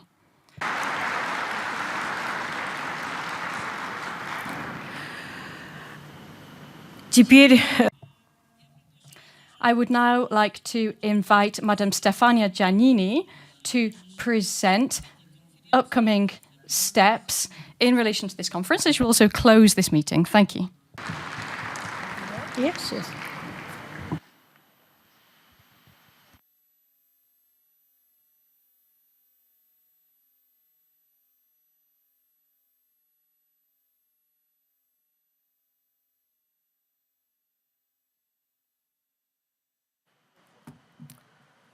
Excellencies, dear participants, over the past 4 days, Tashkent actually turned into a global village for early childhood and education. And we are very happy and we are very proud of that. From the Youth and the Civil Society Forum Sunday to the adoption, finally, of the Tashkent Declaration, I'm sure, as I am, we are very happy and proud of that. We have united around a clear, coherent, and ambitious way forward. We also heard many examples here of how political will, how resources, financial and human resources, can change the course and fast the speed, starting from this country, starting from Uzbekistan. We have all been inspired by all what we learn and all we've seen here, especially this morning, I'm sure, as I had the opportunity, you had the opportunity to see these commitments in action. Our conference report and compendium of best practices will reflect the rich representations and discussion that we heard in these 4 intensive days. And I'm happy to announce that it will prepare the ground for the very first UNESCO World Report on Early Childhood and Care and Education, which will be launched at the next General Conference in November in Paris, 2023. There's a lot of tributes to pay, and I wish to start to pay tribute to the government of Uzbekistan for hosting this conference with such generosity and joy.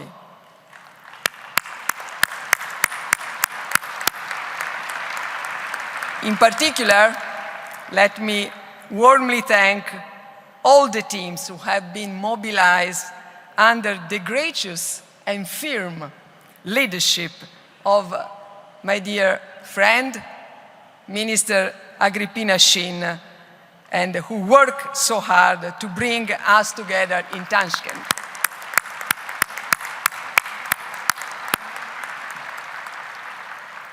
I wish also publicly thank all UNESCO colleagues who work very hard for their energy, their dedication, driven by a true spirit of international cooperation, and all partners who travel from many different countries and regions of the world to be here with us and to reaffirm their commitment. Thanks, all of them.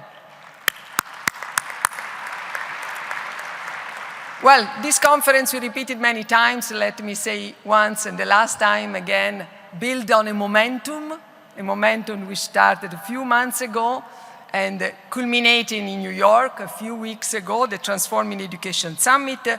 And this conference should be considered as the first milestone of this process. From now on, somebody in a panel yesterday said clearly, everything we do must be about action, transformative action.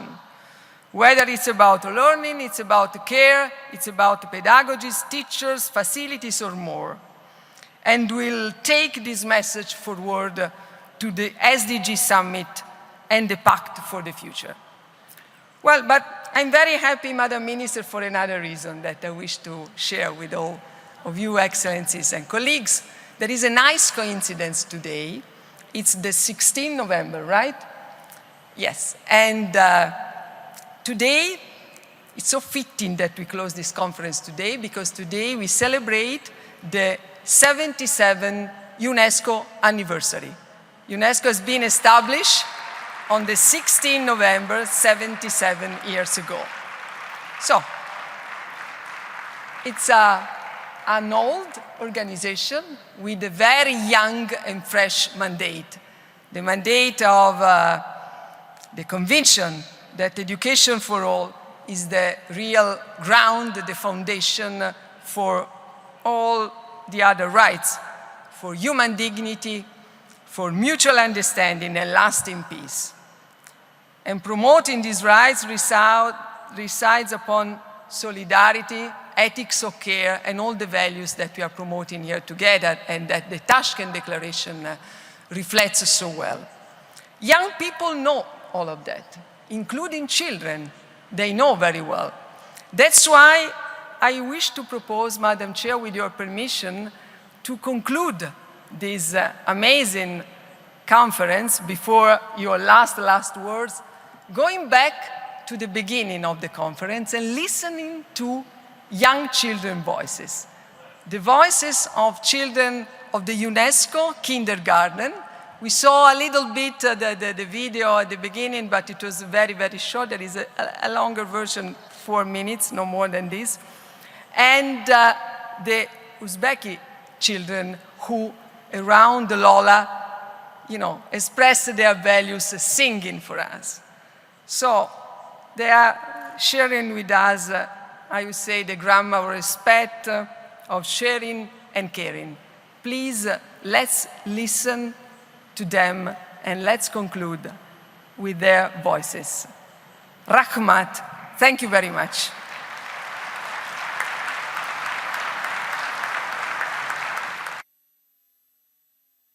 Bonjour. Bonjour. Comment tu t'appelles? Cyprien. Moi, mais j'appelle Stéphania. Bonjour. Bonjour. Comment tu t'appelles? Moi. Masato. Iris. Laya. Max. Léa. Anaël. Kazuo. Kabchou. Julia. Shidera. Akarugo. Ayaka. Gail. Abigail. Oscar. Jean. Quel âge as-tu? Je suis en 5. 3 ans et demi. 4 ans. Est-ce que tu te souviens du premier jour à l'école? Non.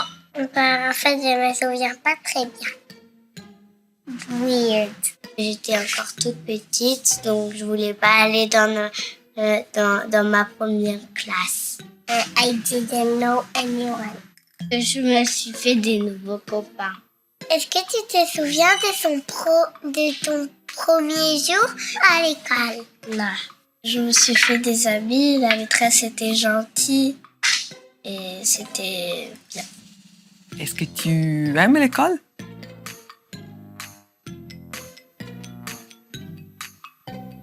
Oui. Des fois, tu l'aimes pas parce que tu te fais gronder, mais des fois tu l'aimes parce qu'il s'est passé des bonnes choses. Moi, j'aime bien travailler, la maîtresse et mes amis. Est-ce que tu aimes l'école? Oui. Pourquoi? Parce que, en fait, je suis contente parce que j'apprends plein de choses. Qu'est-ce que tu as appris à l'école ces dernières semaines? J'ai appris du français. What did you learn at school?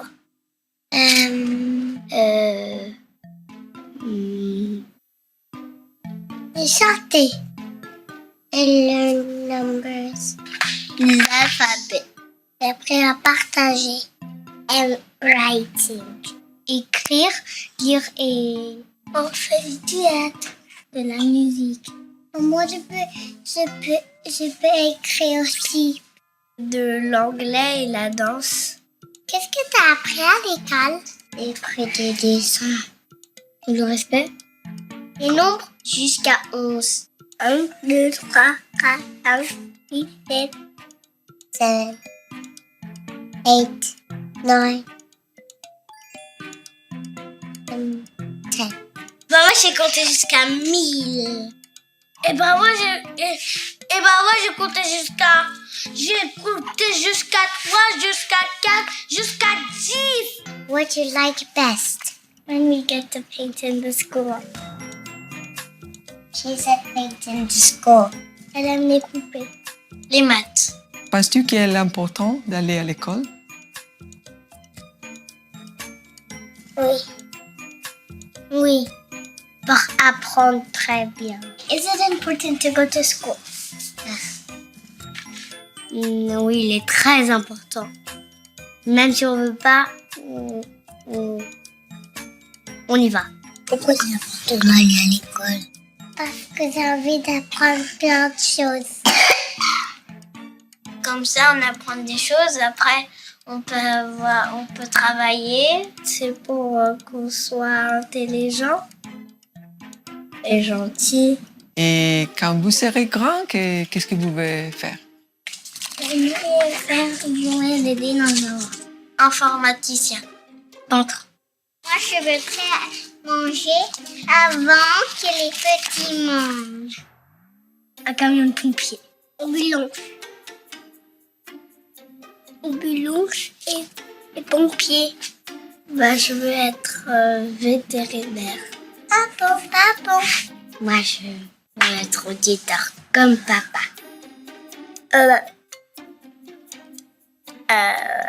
Le camion de poubelle.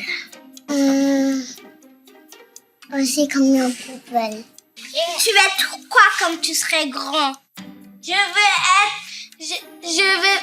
peux être une police. Ah d'accord. Moi je vais être un docteur. Comme ça je peux soigner les autres.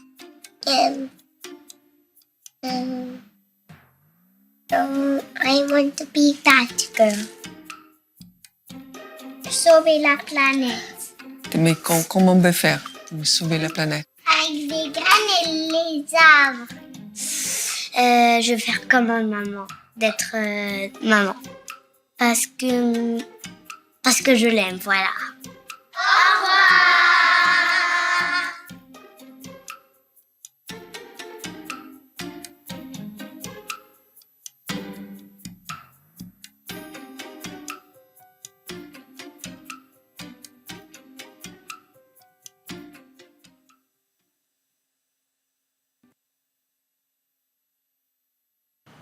Now the floor is to Minister Shin for the very, very closing.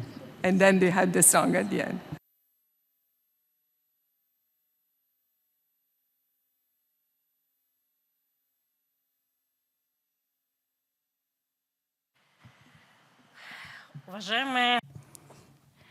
Distinguished and much loved Stefania Giannini, Excellencies, dear friends, dear colleagues.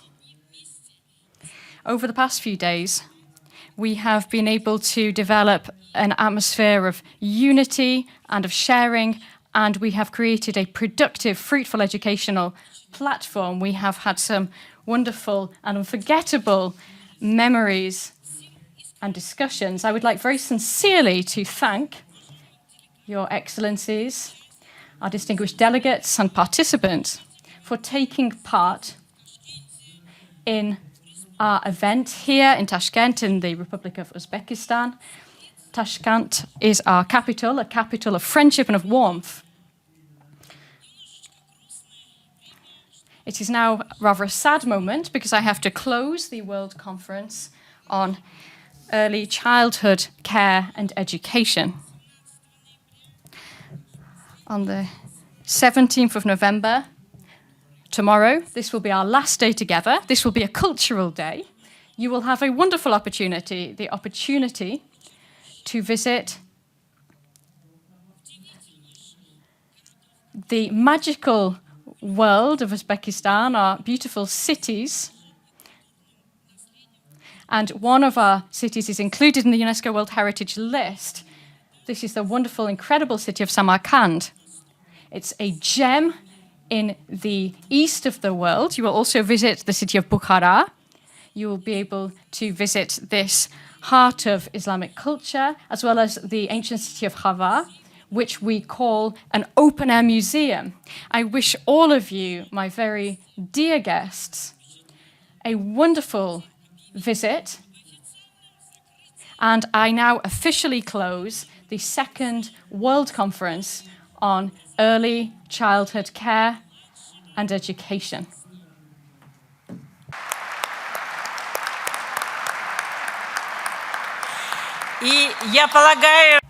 I suggest that we now all together stand up and on behalf of this, or in the name of this World Second World Conference, we have been able to collectively adopt our declaration. I would like to sing our anthem, which has been written with children. And we will be closing with this anthem or this song. We'll be closing our wonderful event.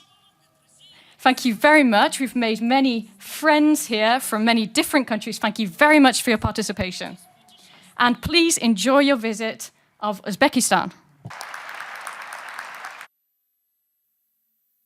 Allah aytay canım bolam quloq solgin Allah shirin allam tinglab asta orom olgin Allah goyona hallasiga hamohang asta aylanadi ona zamin sokin ohista bugun beshikda mudragan kelajak uchun olamni butun saqlashga qo'shaylik hissa olamni saqlashga qo'shaylik hissa ikki qaro ko'zlaringga dunyoni joylab ilmu hunar cho'qqilari birma-bir zabt et tilsimlarning kalitlari seniki bo'lsin bolajon doim yo'lingda dadil davom et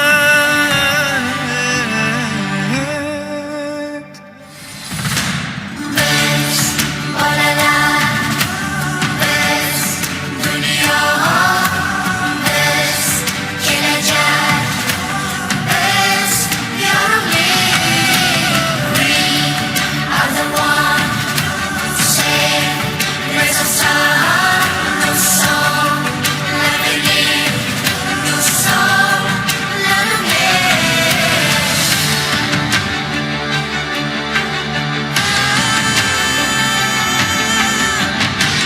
give the world a silver soul.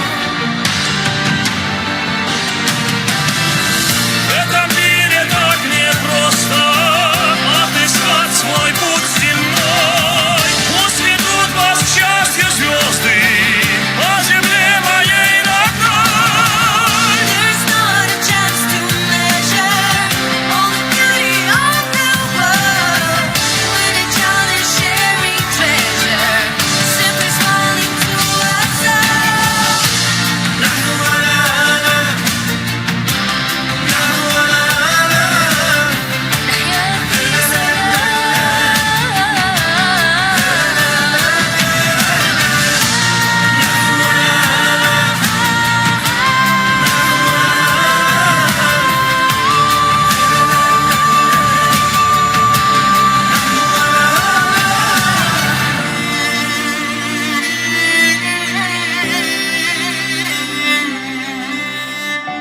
Il n'est pas simple de trouver son chemin dans ce monde.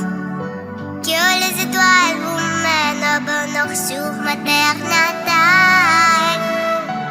Il n'y a rien de plus beau dans ce monde merveilleux que voir le précieux sourire d'un enfant heureux. Biz bolalar biz dunyo biz kelajak biz yorug'lik we are the one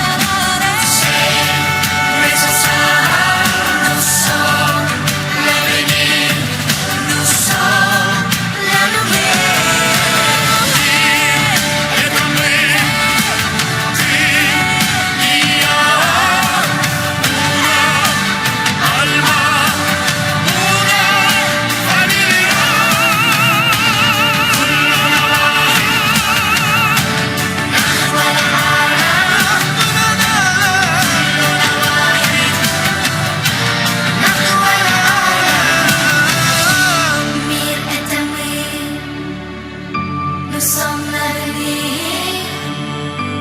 We are the one. Biz yorug'lik.